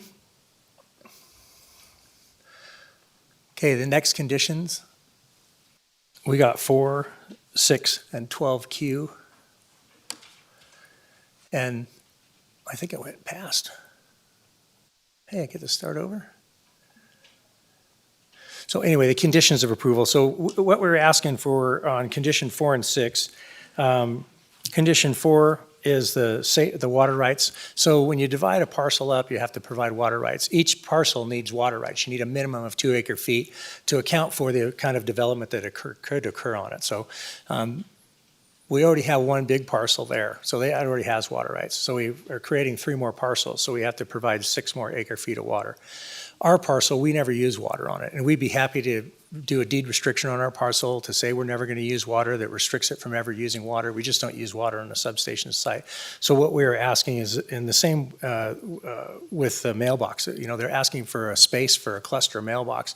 There's nobody out there that's going to use a cluster mailbox anytime in the near future. We don't receive mail at a substation. We don't have any employees at a substation. After the substation is constructed, like I said, we get 1 visit a month for maintenance and inspections. So we would ask that the county would consider allowing us to get, if we can get permission from the state water engineer not to have water on our site, and from the postmaster that we don't need a mailbox cluster, we would ask that you guys would acquiesce to that position also. And lastly, on condition 12Q, that's a condition that has been, they've gone back and forth, I believe, with the staff and the property owner, and they've worked out some access issues that allow them to have access. There's I think an intersection that they're looking for, and they just don't want to have that option foreclosed on, that they wouldn't be able to utilize that at some point in the future. So what I would ask is that the Planning Commission consider making those changes.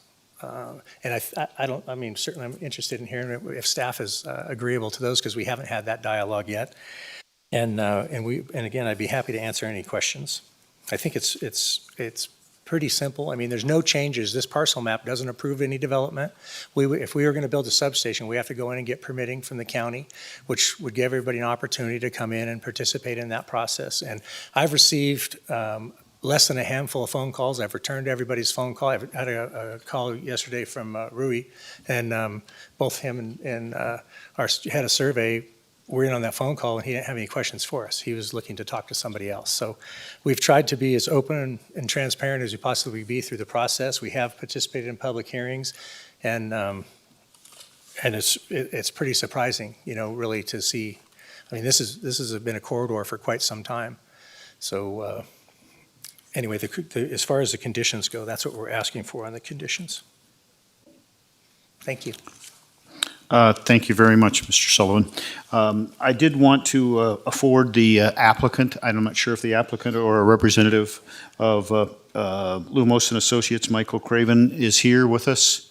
It appears not, but I know NV Energy is kind of put in a little bit of a difficult position because you are not the applicant and you did not submit all of these and you did not become subject to them or won't be subject to the conditions until a date in the future.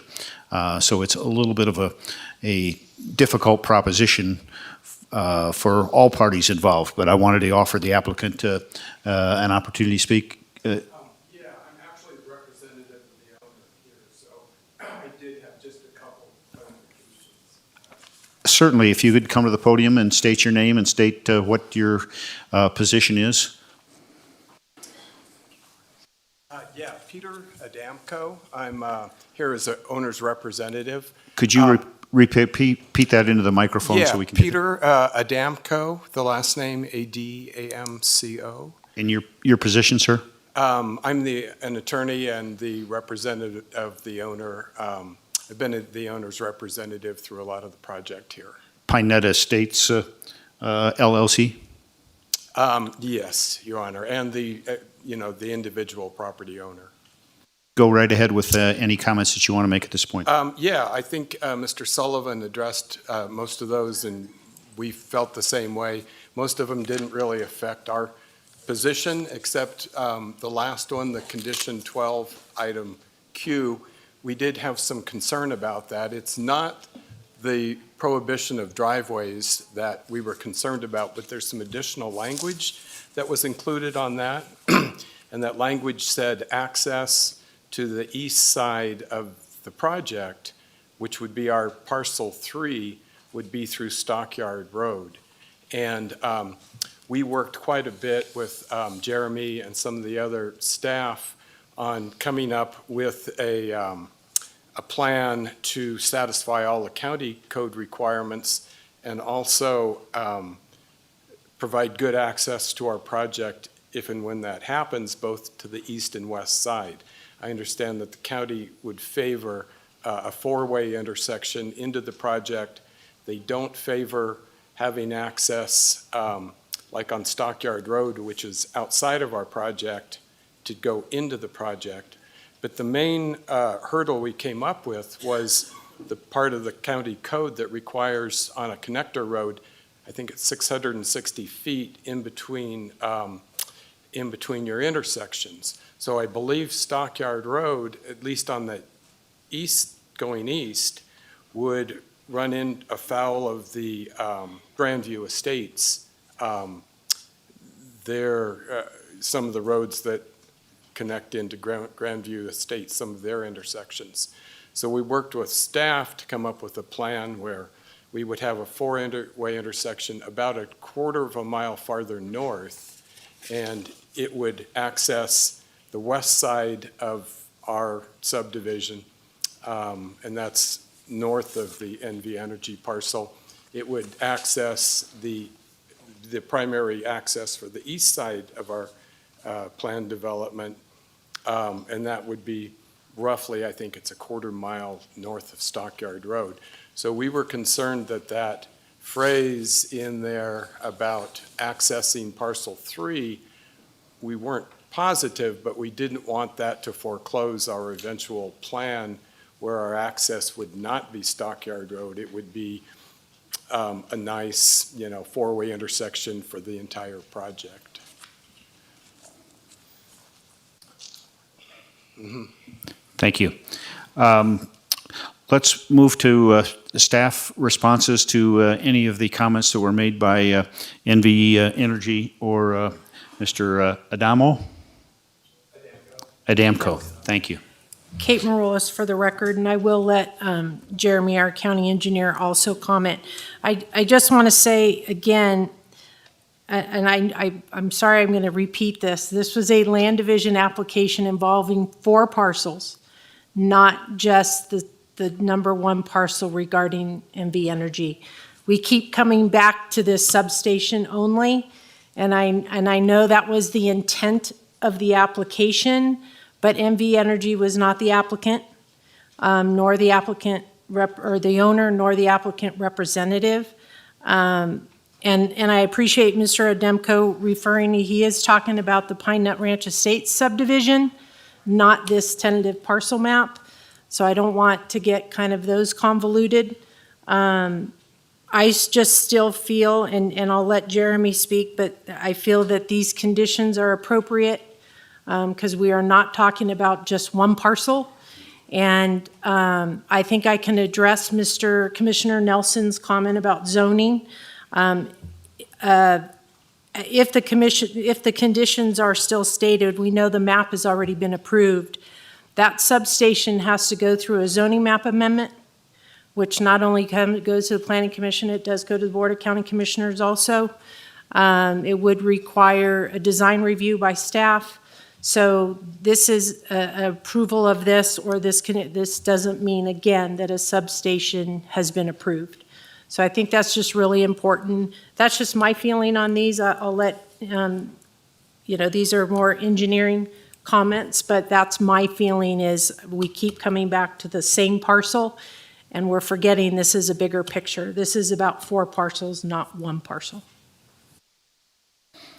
Thank you, Kate. Jeremy, additional comments? Thanks, Mr. Chairman. I'll just run down through these items real quick. So Jeremy Hutchings, County Engineer. So the first condition about building Stockyard Road through Stockyard Road, actually, a lot of local streets aren't shown on the master transportation plan, but Stockyard Road is. That's how we build roads around here is when development comes in, we make them build out roads to the extent of their parcel. So it's part of the transportation plan. East Valley Road's a major collector. We don't want driveways out on major collectors if we can help it. And that ties into the last condition 12 about prohibiting driveways. So we want driveways to go to the local roads to go to the collectors to arterials and so forth. So we like that condition as it stands. Water rights, it's pretty common and actually in state law that when you divide land, you've got to demonstrate that you have an adequate water supply. One way you do that is to bring 2 acre-feet per newly created parcel. Mr. Sullivan, who has been good to work with, but he's pointing out that, hey, we want to deed restrict this. And yeah, maybe the substation goes in, maybe it doesn't. That's not what we're looking at here. It's a subdivision of land. When you create parcels, you bring water, period. I don't want to change that at all. I don't recommend you allow them to deed restrict it. Someday the substation might not go in. Someday the substation may go away. There's use of that parcel that could potentially happen that would require water. Mail, as despite maybe the problems we're having with getting noticing out through the mail, maybe the problem is we don't have any mailboxes clusters out there. So I don't know why we would why would you change that? That's a pretty standard condition. I can't think of one subdivision that doesn't have something to do with providing mailbox clusters in the county in the last 20 some odd years I've been working here. We already covered item 12. That was tied to not putting more driveways out onto East Valley. That's just not a good idea. We want traffic to be moving through, not making stops. There's already enough driveways on East Valley. I'm happy to answer any questions, but we like the conditions where they stand. I think they're not unreasonable. It's actually pretty standard stuff. Mr. Adamko, the counsel for the owner, mentioned, I think, access to parcel, I guess it'd be 4, the east side, that I think you could still access out at the extension. I think there's a road easement on that side of the East Valley that they could access right there. And yeah, there are some road separations issues that would have to be worked out, but that's not part of this subdivision. That would be a future subdivision when they split up the entire 900 or 800 acre parcel that they're working on. So that's something that's not at hand today. Is that covered enough? I'm happy to answer questions. Yes, thank you, Jeremy. That's been very helpful. I think We can now go to questions that the Planning Commission has of either the appellant or of the staff. Bryce? Mr. Chairman, I don't have any questions per se of staff or the applicant. If it's okay with you, if you'll indulge me, I'd like to just maybe address the constituents that are here. First and foremost, I empathize and understand and respect your concerns considerably. And so I'd just like to read a couple points here. I just want to make sure that everybody understands that today's hearing doesn't have anything to do with future use or zoning or easements or even land division. Today we're really here to talk about the specific conditions of approval by the director when the parcel map was approved. And I want to echo staff's comments that this, setting NV Energy aside, the only reason that we're really hearing from NV Energy right now is because they're the appellant. But this really has to do with a much broader parcel map than just NV Energy. And so I would like all of you to understand that if the appeal is approved, or even at some point in the future potentially, as Kate mentioned, NV Energy will still need to come back and get a zoning map amendment to change that parcel to a public facility zoning. That would come back to us, and then if approved, go to the Board of County Commissioners, and then a second reading before the Board of County Commissioners, all of which at each of those three, correct me if I'm wrong, AJ, you would be able to have your voices heard. So this is a long ways away from a substation happening. And so I want to make sure that you understand that there are plenty more opportunities beyond today, regardless of what happens today, for you to voice your concerns. In addition to that, as Kate mentioned, there still need to do is a design review. And although that's handled administratively, you will receive notice again and have your opportunity to provide comments. So I just want to make sure that you understand that you're not living and breathing what we do up here on a daily basis. And so I want you to leave here and make sure that your neighbors understand that regardless of what happens today, that you still have that opportunity to continue to have your voices heard here and before the Board of County Commissioners and when you're noticed. Okay. Thank you, Bryce. Other questions that members have? Mark, and then we'll go to Lori. Yes, so I want to echo what Bryce has said. All we're deciding today is, were the rules followed to create a parcel map? And I have a question for either Jeremy or Kate. When did Douglas County start accepting surface water rights? I thought that everybody had to pay or buy underground rights. Jeremy Hutchings for record. Sorry if did I say surface water, Mr. Ninja, but it's supposed to be underground, non-supplemental as far as I understand. I think it might say in the conditions of in lieu of fee is possible as well, but it's not surface water to split the parcel. So it is underground? Underground. Okay. And then Kate, this is for you. If Nevada Energy did propose to build a substation here, wouldn't it have to also go through a special use permit, or no?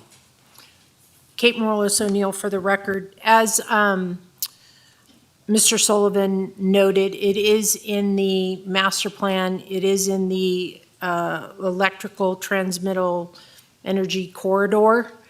So it would not require a special use permit, but it would require the zoning map amendment approval to change from RA5 zoning to public facility zoning. Thank you. Lori. So I'm not familiar, Kate, with the the final approval process for this parcel map. This is a tentative map that was approved a few weeks ago. Does the final map go to the Board of County Commissioners, or is it approved, or is it administrative action when all the conditions are met? Yes, that is correct. Kate Morales for the record. So it is approved administratively.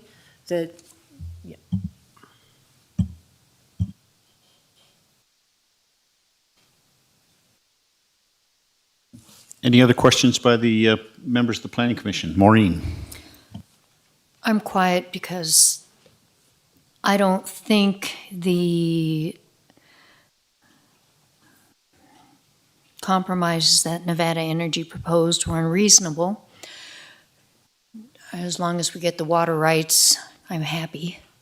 And dedicating them to us is fine with me. And I keep looking at the GIS map that we have here, the subject parcels, and East Valley Road, and how East Valley Road curves around, and that we want them, as I understand the packet, to straighten out the road, or we want them to put a four-way stop at East Valley and Stockyard. And I just keep trying to imagine how the subject parcels 1, 2, 3, and 4 are going to develop in the future. And it just doesn't make sense to me how they're going to get all those parcels to develop and the roads to develop. So as this comes through, it's just going to be really interesting to watch it. And I will be going to a lot of hearings to see how this develops in the future, because but I know what we're dealing with right now, and I empathize with the neighbors, because it is, there's going to be a lot of noticing that you guys are going to be working on, and good luck with that, staff. Thank you. Thank you, Maureen. Dave? Yeah, I want to just make a couple of comments. I've been in Douglas County now for about 21, 22 years, and the Grandview Estates is one of the finest projects I've seen approved in that period and seen it gone forward. And I would hate to see an industrial use going in right next door to it. That would just really be a shame, but that's my comment. Thank you, Dave. Other comments or questions at this point from the Planning Commission? If not, we'll move to public comment. Again, as I said before, we would hope members of the public could address the conditions of approval that are being appealed. There are larger issues, as a number of people on the Planning Commission have mentioned. Those other issues will come at a different date if things move forward. There are no certainties in life, as we all know. So please try and address the subject at hand. I'm going to be somewhat generous in my allowance of people to move somewhat off topic and express your concerns, but please know that we have heard them already. We will listen to them in future meetings, but we have a matter to decide at this point. So, sir, you may go ahead and state your name and make your public comment. My name's Chris Snowy, Grandview Ranch Estates. We'd like to point out to the planners, condition 12, all the properties at Grandview Ranch that adjoin East Valley have the driveways prohibited and have always been adhered to. So we also agree that it's a reasonable condition to have on the property. Secondly, I'd like to ask the question, it's been stated that there is no cluster mailbox in the area, and there is a cluster mailbox just north of the subject property. So I don't know if that is just been missed, or is that mailbox not apply? Because there's an existing mailbox just north of the property and on the west side of East Valley. It's currently just a dirt patch, which is why we considered providing a paved pullout for that seemed also reasonable. And it's also reasonable to expect that someday there will be more houses built out there. So that condition of having a paved pullout seems reasonable also. Thanks for your consideration on those items. Thank you. Additional public comment?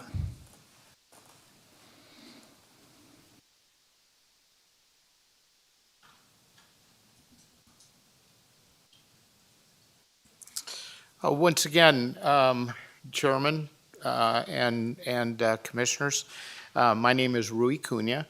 with Grandview Ranch Estates. I'm actually the president of the Homeowners Association. I didn't share that last time. I don't know that it's relevant or not. But my personal belief is that we really shouldn't even be here considering these conditions at this time, and I'll explain why that is. We've had some discussion about noticing and some of the issues associated with noticing, and Kate and I have chatted about this, and quite frankly, I don't have any problem at all with what the staff has been doing, but there have been noticing issues. It is important to understand that Grandview Ranch Estates is the sole grantee of the drainage easement that exists over the 44 acres. The 20.6 acres in parcel 1 is wholly contained within that drainage easement. And we are the sole grantee of that drainage easement, and it was an easement that was received with consideration. That said, I did talk to Kate about the necessity to inform the Homeowners Association, which we have a Homeowners Association manager who happens to be in Carson City, which we've shared that information as to where they are and how to contact IPM associated with that. And I know the county knows because I've worked very closely with the county for almost a year on the drainage, not the drainage easement, but the possibility of a retention basin to reduce flooding along Buckeye. And so we've been working very closely with the county for quite some time, and communication was not an issue as long as the county had a benefit that was coming back to them, i.e. retention basin. Now in this particular case, however, not for the August meeting, nor for the February meeting, nor for the results of the February meeting, nor for this meeting has there ever been a notice given to Grandview Ranch Estates, the sole grantee of the drainage easement within which this 20.68 acres is wholly contained. That's my comment. We shouldn't even be here, and we will officially appeal the decision associated with the land division that has occurred. I know it's outside of the 10 days. I'm aware of that. However, because we were not noticed, we were denied due process. Thank you. Thank you. Additional public comment? Hello again, Melanie Jackson representing the Grandview Ranch Estates HOA. I'm just going to tag on to what Rui said real quick there. I looked through Title 20 and Title 20-20-030 and NRS Code 278 requires that anybody who requests a notice receives a notice. We did put in a request to have every person within the homeowners in Grandview Ranch Estates that they be noticed, and the HOA, and the address for the HOA manager was provided in that email. And as Rui stated, there are still several people that did not receive a notice, and the HOA manager did not receive a notice. And for that reason, we do believe that due process rights were not afforded to those people who received or did not receive the notice. And for that reason, we think that this should be continued. So I am requesting continuance on this item today.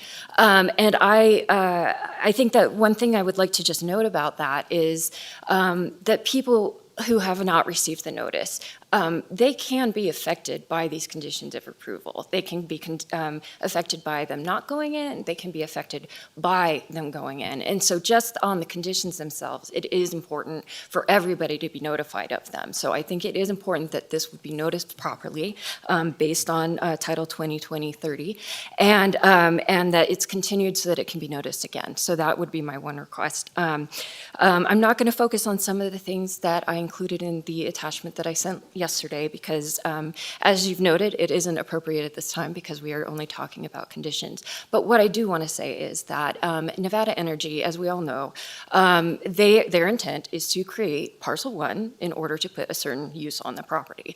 When they first came in, it was a 2-parcel map. I believe the intent was to carve out parcel 1 and then leave a little bit of room on parcel 2 for the drainage easement, to which they will try and confine that drainage and say that that's enough. But that is not my point. My point is that one of the conditions of that 2-parcel map was to put in the right-of-way, the 100-foot right-of-way on East Valley Road. And by way of that, that created the additional 2 lots because that is recognized as a split basically between 2 lots. That then, of course, triggered the additional improvements that are required by these conditions here. And I'll just say that Nevada Energy, I understand they only want to have that 1 lot and use that 1 lot and only have improvements for that 1 lot. But the reality is they are creating 4 parcels and they need to be accountable for those 4 parcels. And they need to put in those improvements and meet those conditions. Thank you. Thank you. Additional public comment?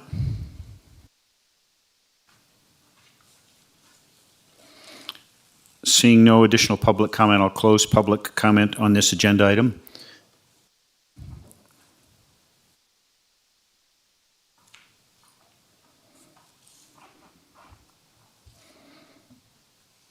Nick Rains for the record, and I just wanted to comment on what Bryce had brought up as far as the substation being so far out, or this is obviously isn't the time to talk about it. We're talking about a totally different topic and time, right? There's time before we discuss that.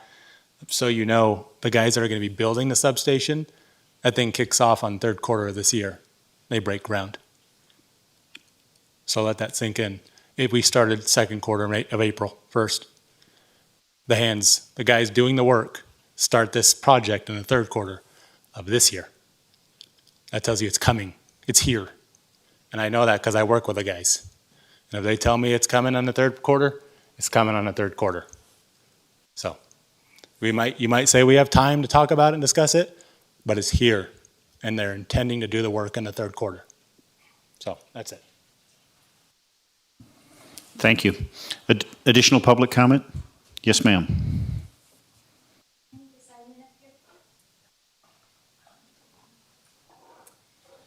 My name is Terry Purvis, and I'm a resident of the Grandview Ranch. And I have a question about condition number 1. And the gentleman from Nevada Energy stated that there would only be once a month use of that, and so he did not want to pave the road there for access to that. Is that correct? I'm just wondering about the construction phase, what kind of trouble, if it does go into construction, dust, debris, everything with just dirt out there. I can't imagine the machinery that has to come in through there, carrying the type of equipment that would be needed to build that facility. So I think that needs to be considered when he's asking not to have to do that in number 1. That's it. Thank you. Is there any additional public comment? AJ, would you like to make public comment, or would you like me to close public comment?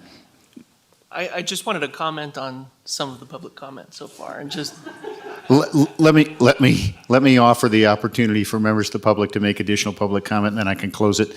And then my intention at that point was to go to the appellant and to the staff to address any of the points made in public comment. So AJ, you'll be first on the list.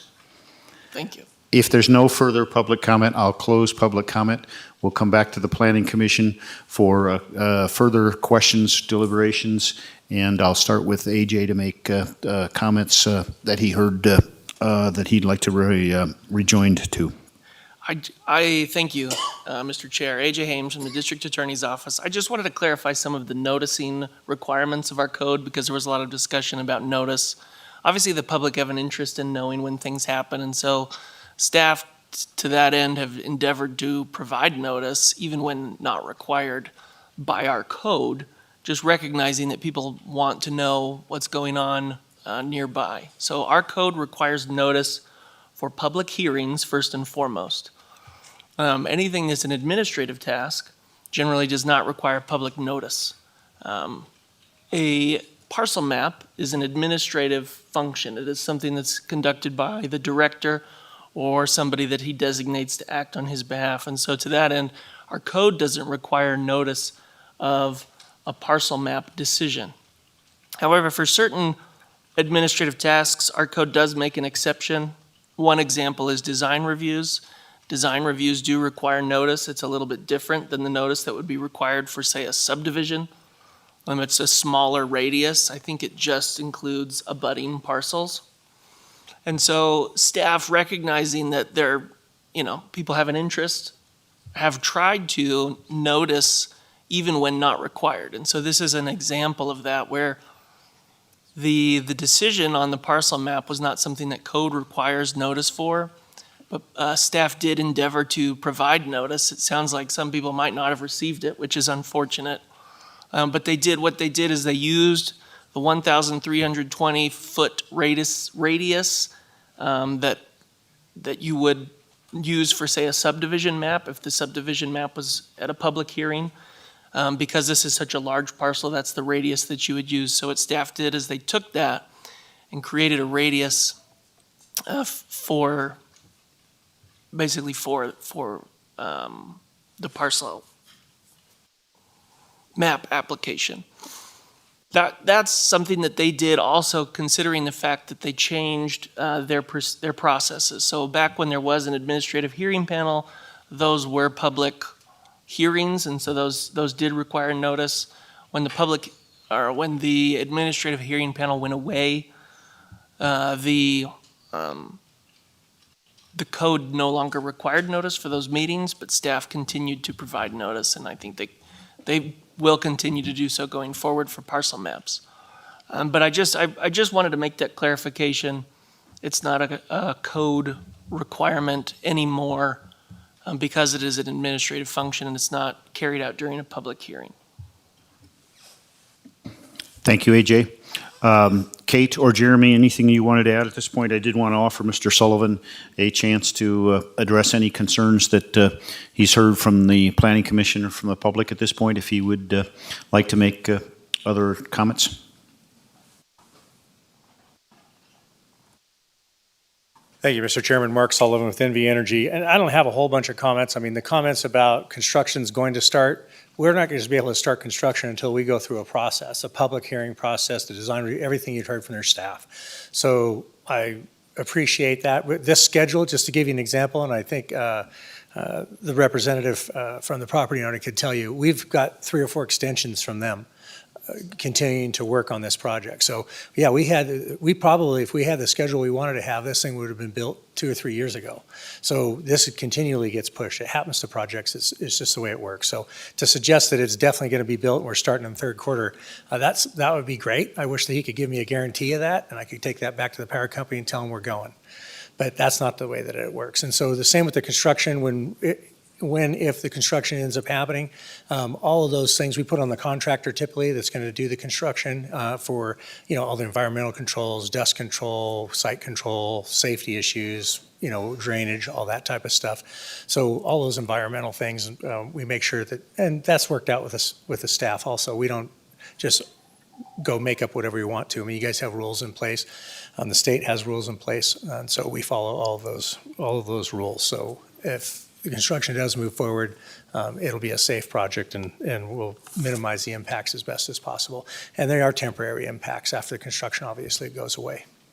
And I don't know if you had anything else you wanted me to address, but those were the 2 that I heard. Thank you. I'll open it up if Kate or Jeremy had anything else. If not, we'll ask questions of Mr. Sullivan or the staff. Jeremy Hutchings, County Engineer for the record. Yeah, a couple of the questions. I was taking notes. Existing paved pullout, how does that play into things? Potentially, if the post office said, hey, we already got a pullout out there, we don't need it, conditions satisfied. But it doesn't mean that you should strike it from here, in my opinion. I'll come back to that one. They had a comment about noticing about communication regarding the detention basin on Grandview Estates. I guess that was me. I didn't realize I was such an awesome public noticer, but apparently I am.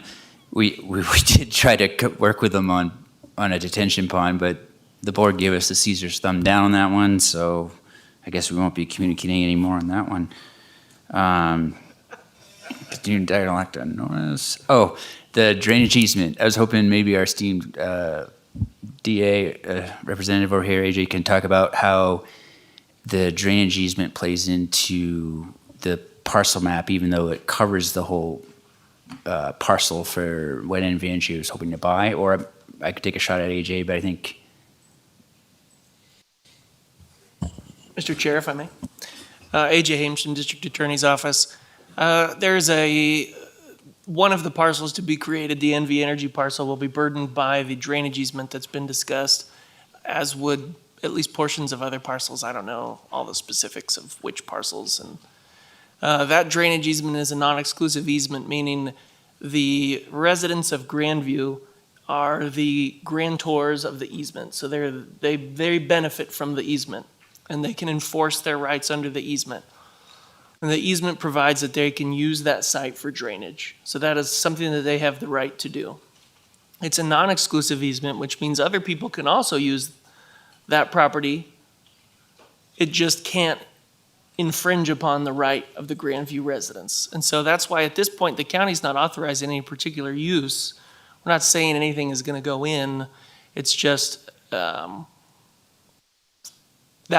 parcel is burdened by an easement. It's possible that something could be done on that parcel that is not inconsistent with that drainage easement. And so on that basis, staff were able to determine that the findings could be met, that land could legally be used for something. It's not completely useless now.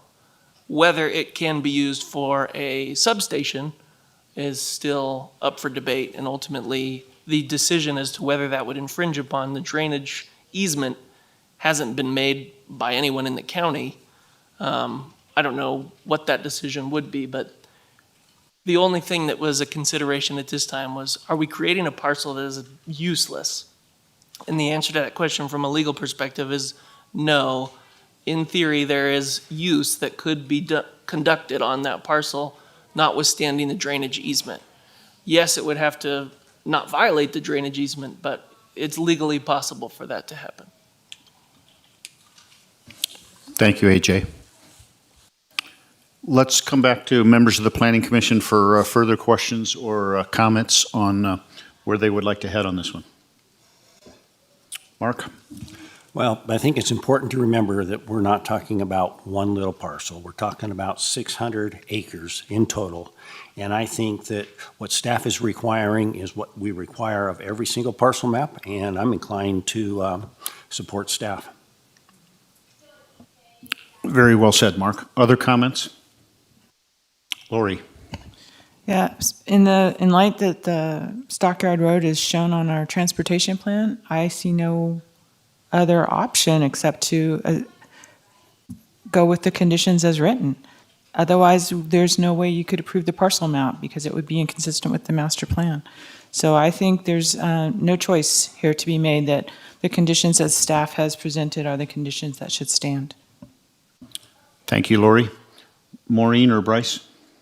Yeah, Maureen. I just want to thank AJ for going over the drainage easement. I did look it up on the GIS before the meeting, and I did have some concerns, but you explained it very, very well. Thank you.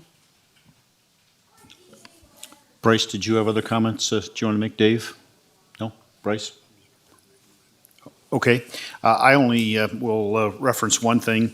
I agree with what Mark and Lori said and Maureen's points as well. But when you look at just the one condition, condition number one, I think the staff has done a very good job of describing why that's necessary.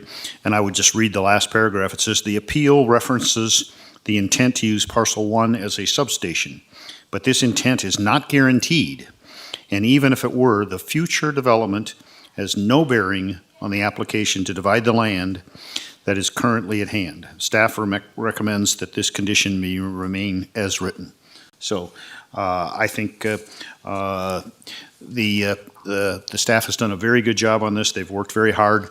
Obviously, there's a lot of give and take, and things may unfold in the future in one way, and they may unfold in the future in another way. But we have the issue at hand before us to decide upon today, and we certainly would reserve judgment on anything else for a future date. So, having said that, if there are no other comments, then I will entertain a motion. Bryce. Mr. Chairman, I'll just voice my opinion on the record that I support my colleagues here, and I do also agree with the fact that I think staff has done a very good job of addressing the conditions and the fact that these are normal conditions for any other parcel map, and we're not talking about just one particular parcel here. And so for that reason, I would move to affirm the decision upholding conditions of approval 1D, 4, 6, and 12Q. Thank you, Bryce. Is there a second? Second. Dave seconds Bryce's motion. Is there any further discussion? Seeing no further discussion, I'll call for the vote. All those in favor signify by saying aye. Aye. Any opposed? So the vote is 6-0, and the motion is agreed to. Thank you very much for your attendance, everyone. We do have closing public comment. If there are individuals who'd like to make closing public comment on matters before the Planning Commission, if you would step forward to the microphone, sign in, and you can make your closing public comment.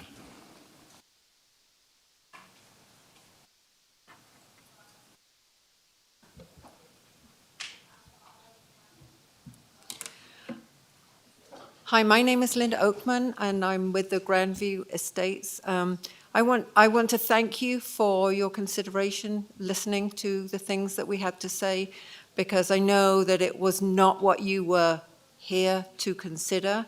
I look forward to being noticed on the next steps, so that we will have an opportunity to voice our significant concerns over this supposed substation. I am concerned about how Nevada Energy just assumes that this is the substation parcel and this is where it's going to be built, as if it's already been decided. Anyway, I just want to thank you for listening to us. And one thing, I have a question, maybe you can answer. When will an environmental impact report be prepared? At what stage would that happen? Those are the comments I have. Thank you. Thank you. Additional public comment. Yeah, once again, Rui Cunha with Grandview Ranch Estates. I do want to state publicly that we support what Douglas County and Nevada Energy is attempting to do to fundamentally meet the long-term power needs of our great county. So we do support that. Obviously, we think that Nevada Energy has selected the wrong spot. So not a surprise there. I do want to make one additional observation. We contest that this parcel, this 20.68 parcel, is actually in the utility corridor. And we contest that based on the map in Douglas County Master Plan. When you look at the Douglas County Master Plan and you take a good look at the yellow highlighter, runny yellow highlighter that ultimately designates the utility corridor, you'll find that not all of this particular parcel, this 20.68 parcel, is actually in the utility corridor. So as we move forward, I think we're challenged to ultimately decide, whoa, if it's not all in the utility corridor, do we treat it as in, or do we treat it as out? Because clearly, a portion of this 20.68 acres did not make its way under that yellow highlighter. Thank you very much. Thank you.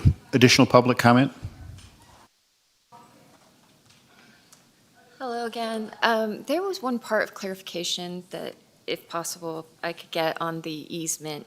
I'm not in complete agreement with the assessment that Mr. Hames gave, but one point I would like clarified, if possible, is yes, it is a non-exclusive easement.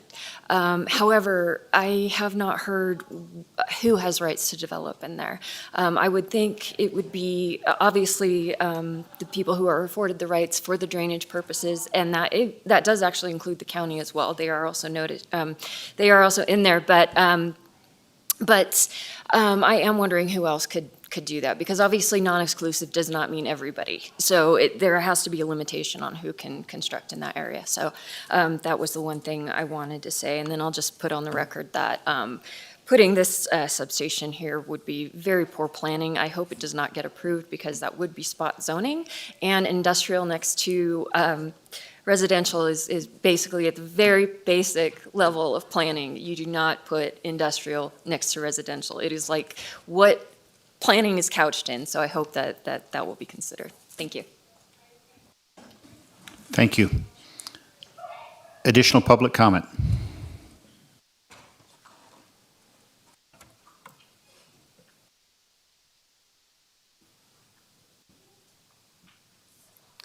Good afternoon. My name is Carl Blackman, retired Lieutenant Colonel, United States Air Force. I'm also I'm owner of a property in HOA, that's Grandview Ranch Estates, and I have to emphasize estates. And what can you think about what will happen to that NomaCare, will be laughingstock of the valley if they put a power station there right adjacent to our properties. Perhaps something that hasn't been examined and will probably have to be done in the future is how a power station, if it's installed, would affect the local airspace. As you know, Minden Tahoe Airport is a world-renowned place for glider operations, and certainly the FAA is concerned about airspace around airports. I've worked with the FAA for the last 25 years, been flying in the national airspace since 1980, both as an Air Force aviator and as a commercial airline transport pilot. Flying in and out of Reno and all sorts of major airports as well. The FAA needs to be informed of a structure that's built and that violates an obstacle plane emanating from an airport. And if you look at my submitted email that was recorded yesterday, so it's on file, I give a reference for an FAR, Federal Aviation Regulation, that requires basically the builder to submit its plan to the FAA for approval. So wouldn't it be ironic to go through all this, shifting of maps and making exceptions to this and putting industrial stuff right next to residential and ag stuff, and then have the FAA say, nah, sorry, you just can't do that. So something to think about. Thanks for your help today. Thank you. Any additional public comment? If there's no additional public comment, I'll close public comment. I'm not one who likes to have the staff answer questions to public comment. Several were raised, and I think if individuals are interested in finding answers to those, the staff is always available by phone or by email to answer specific questions. And one other comment that I'd like to make on public notice is, as AJ pointed out, we not only have mailed notices in certain instances, but if there is a public meeting, there is a noticing sign that is on the property of the relevant property, and there is a public notice. You're very right, sir, but the sign sometimes can be a little bit small and hard to decipher. But there also is a notice required in the newspaper of general circulation, which is usually the Record Courier. So those notices are also provided. So there's several opportunities when we do have public hearings for noticing. If there are no other comments from members of the Planning Commission at this point, then I will adjourn the meeting. Thank you.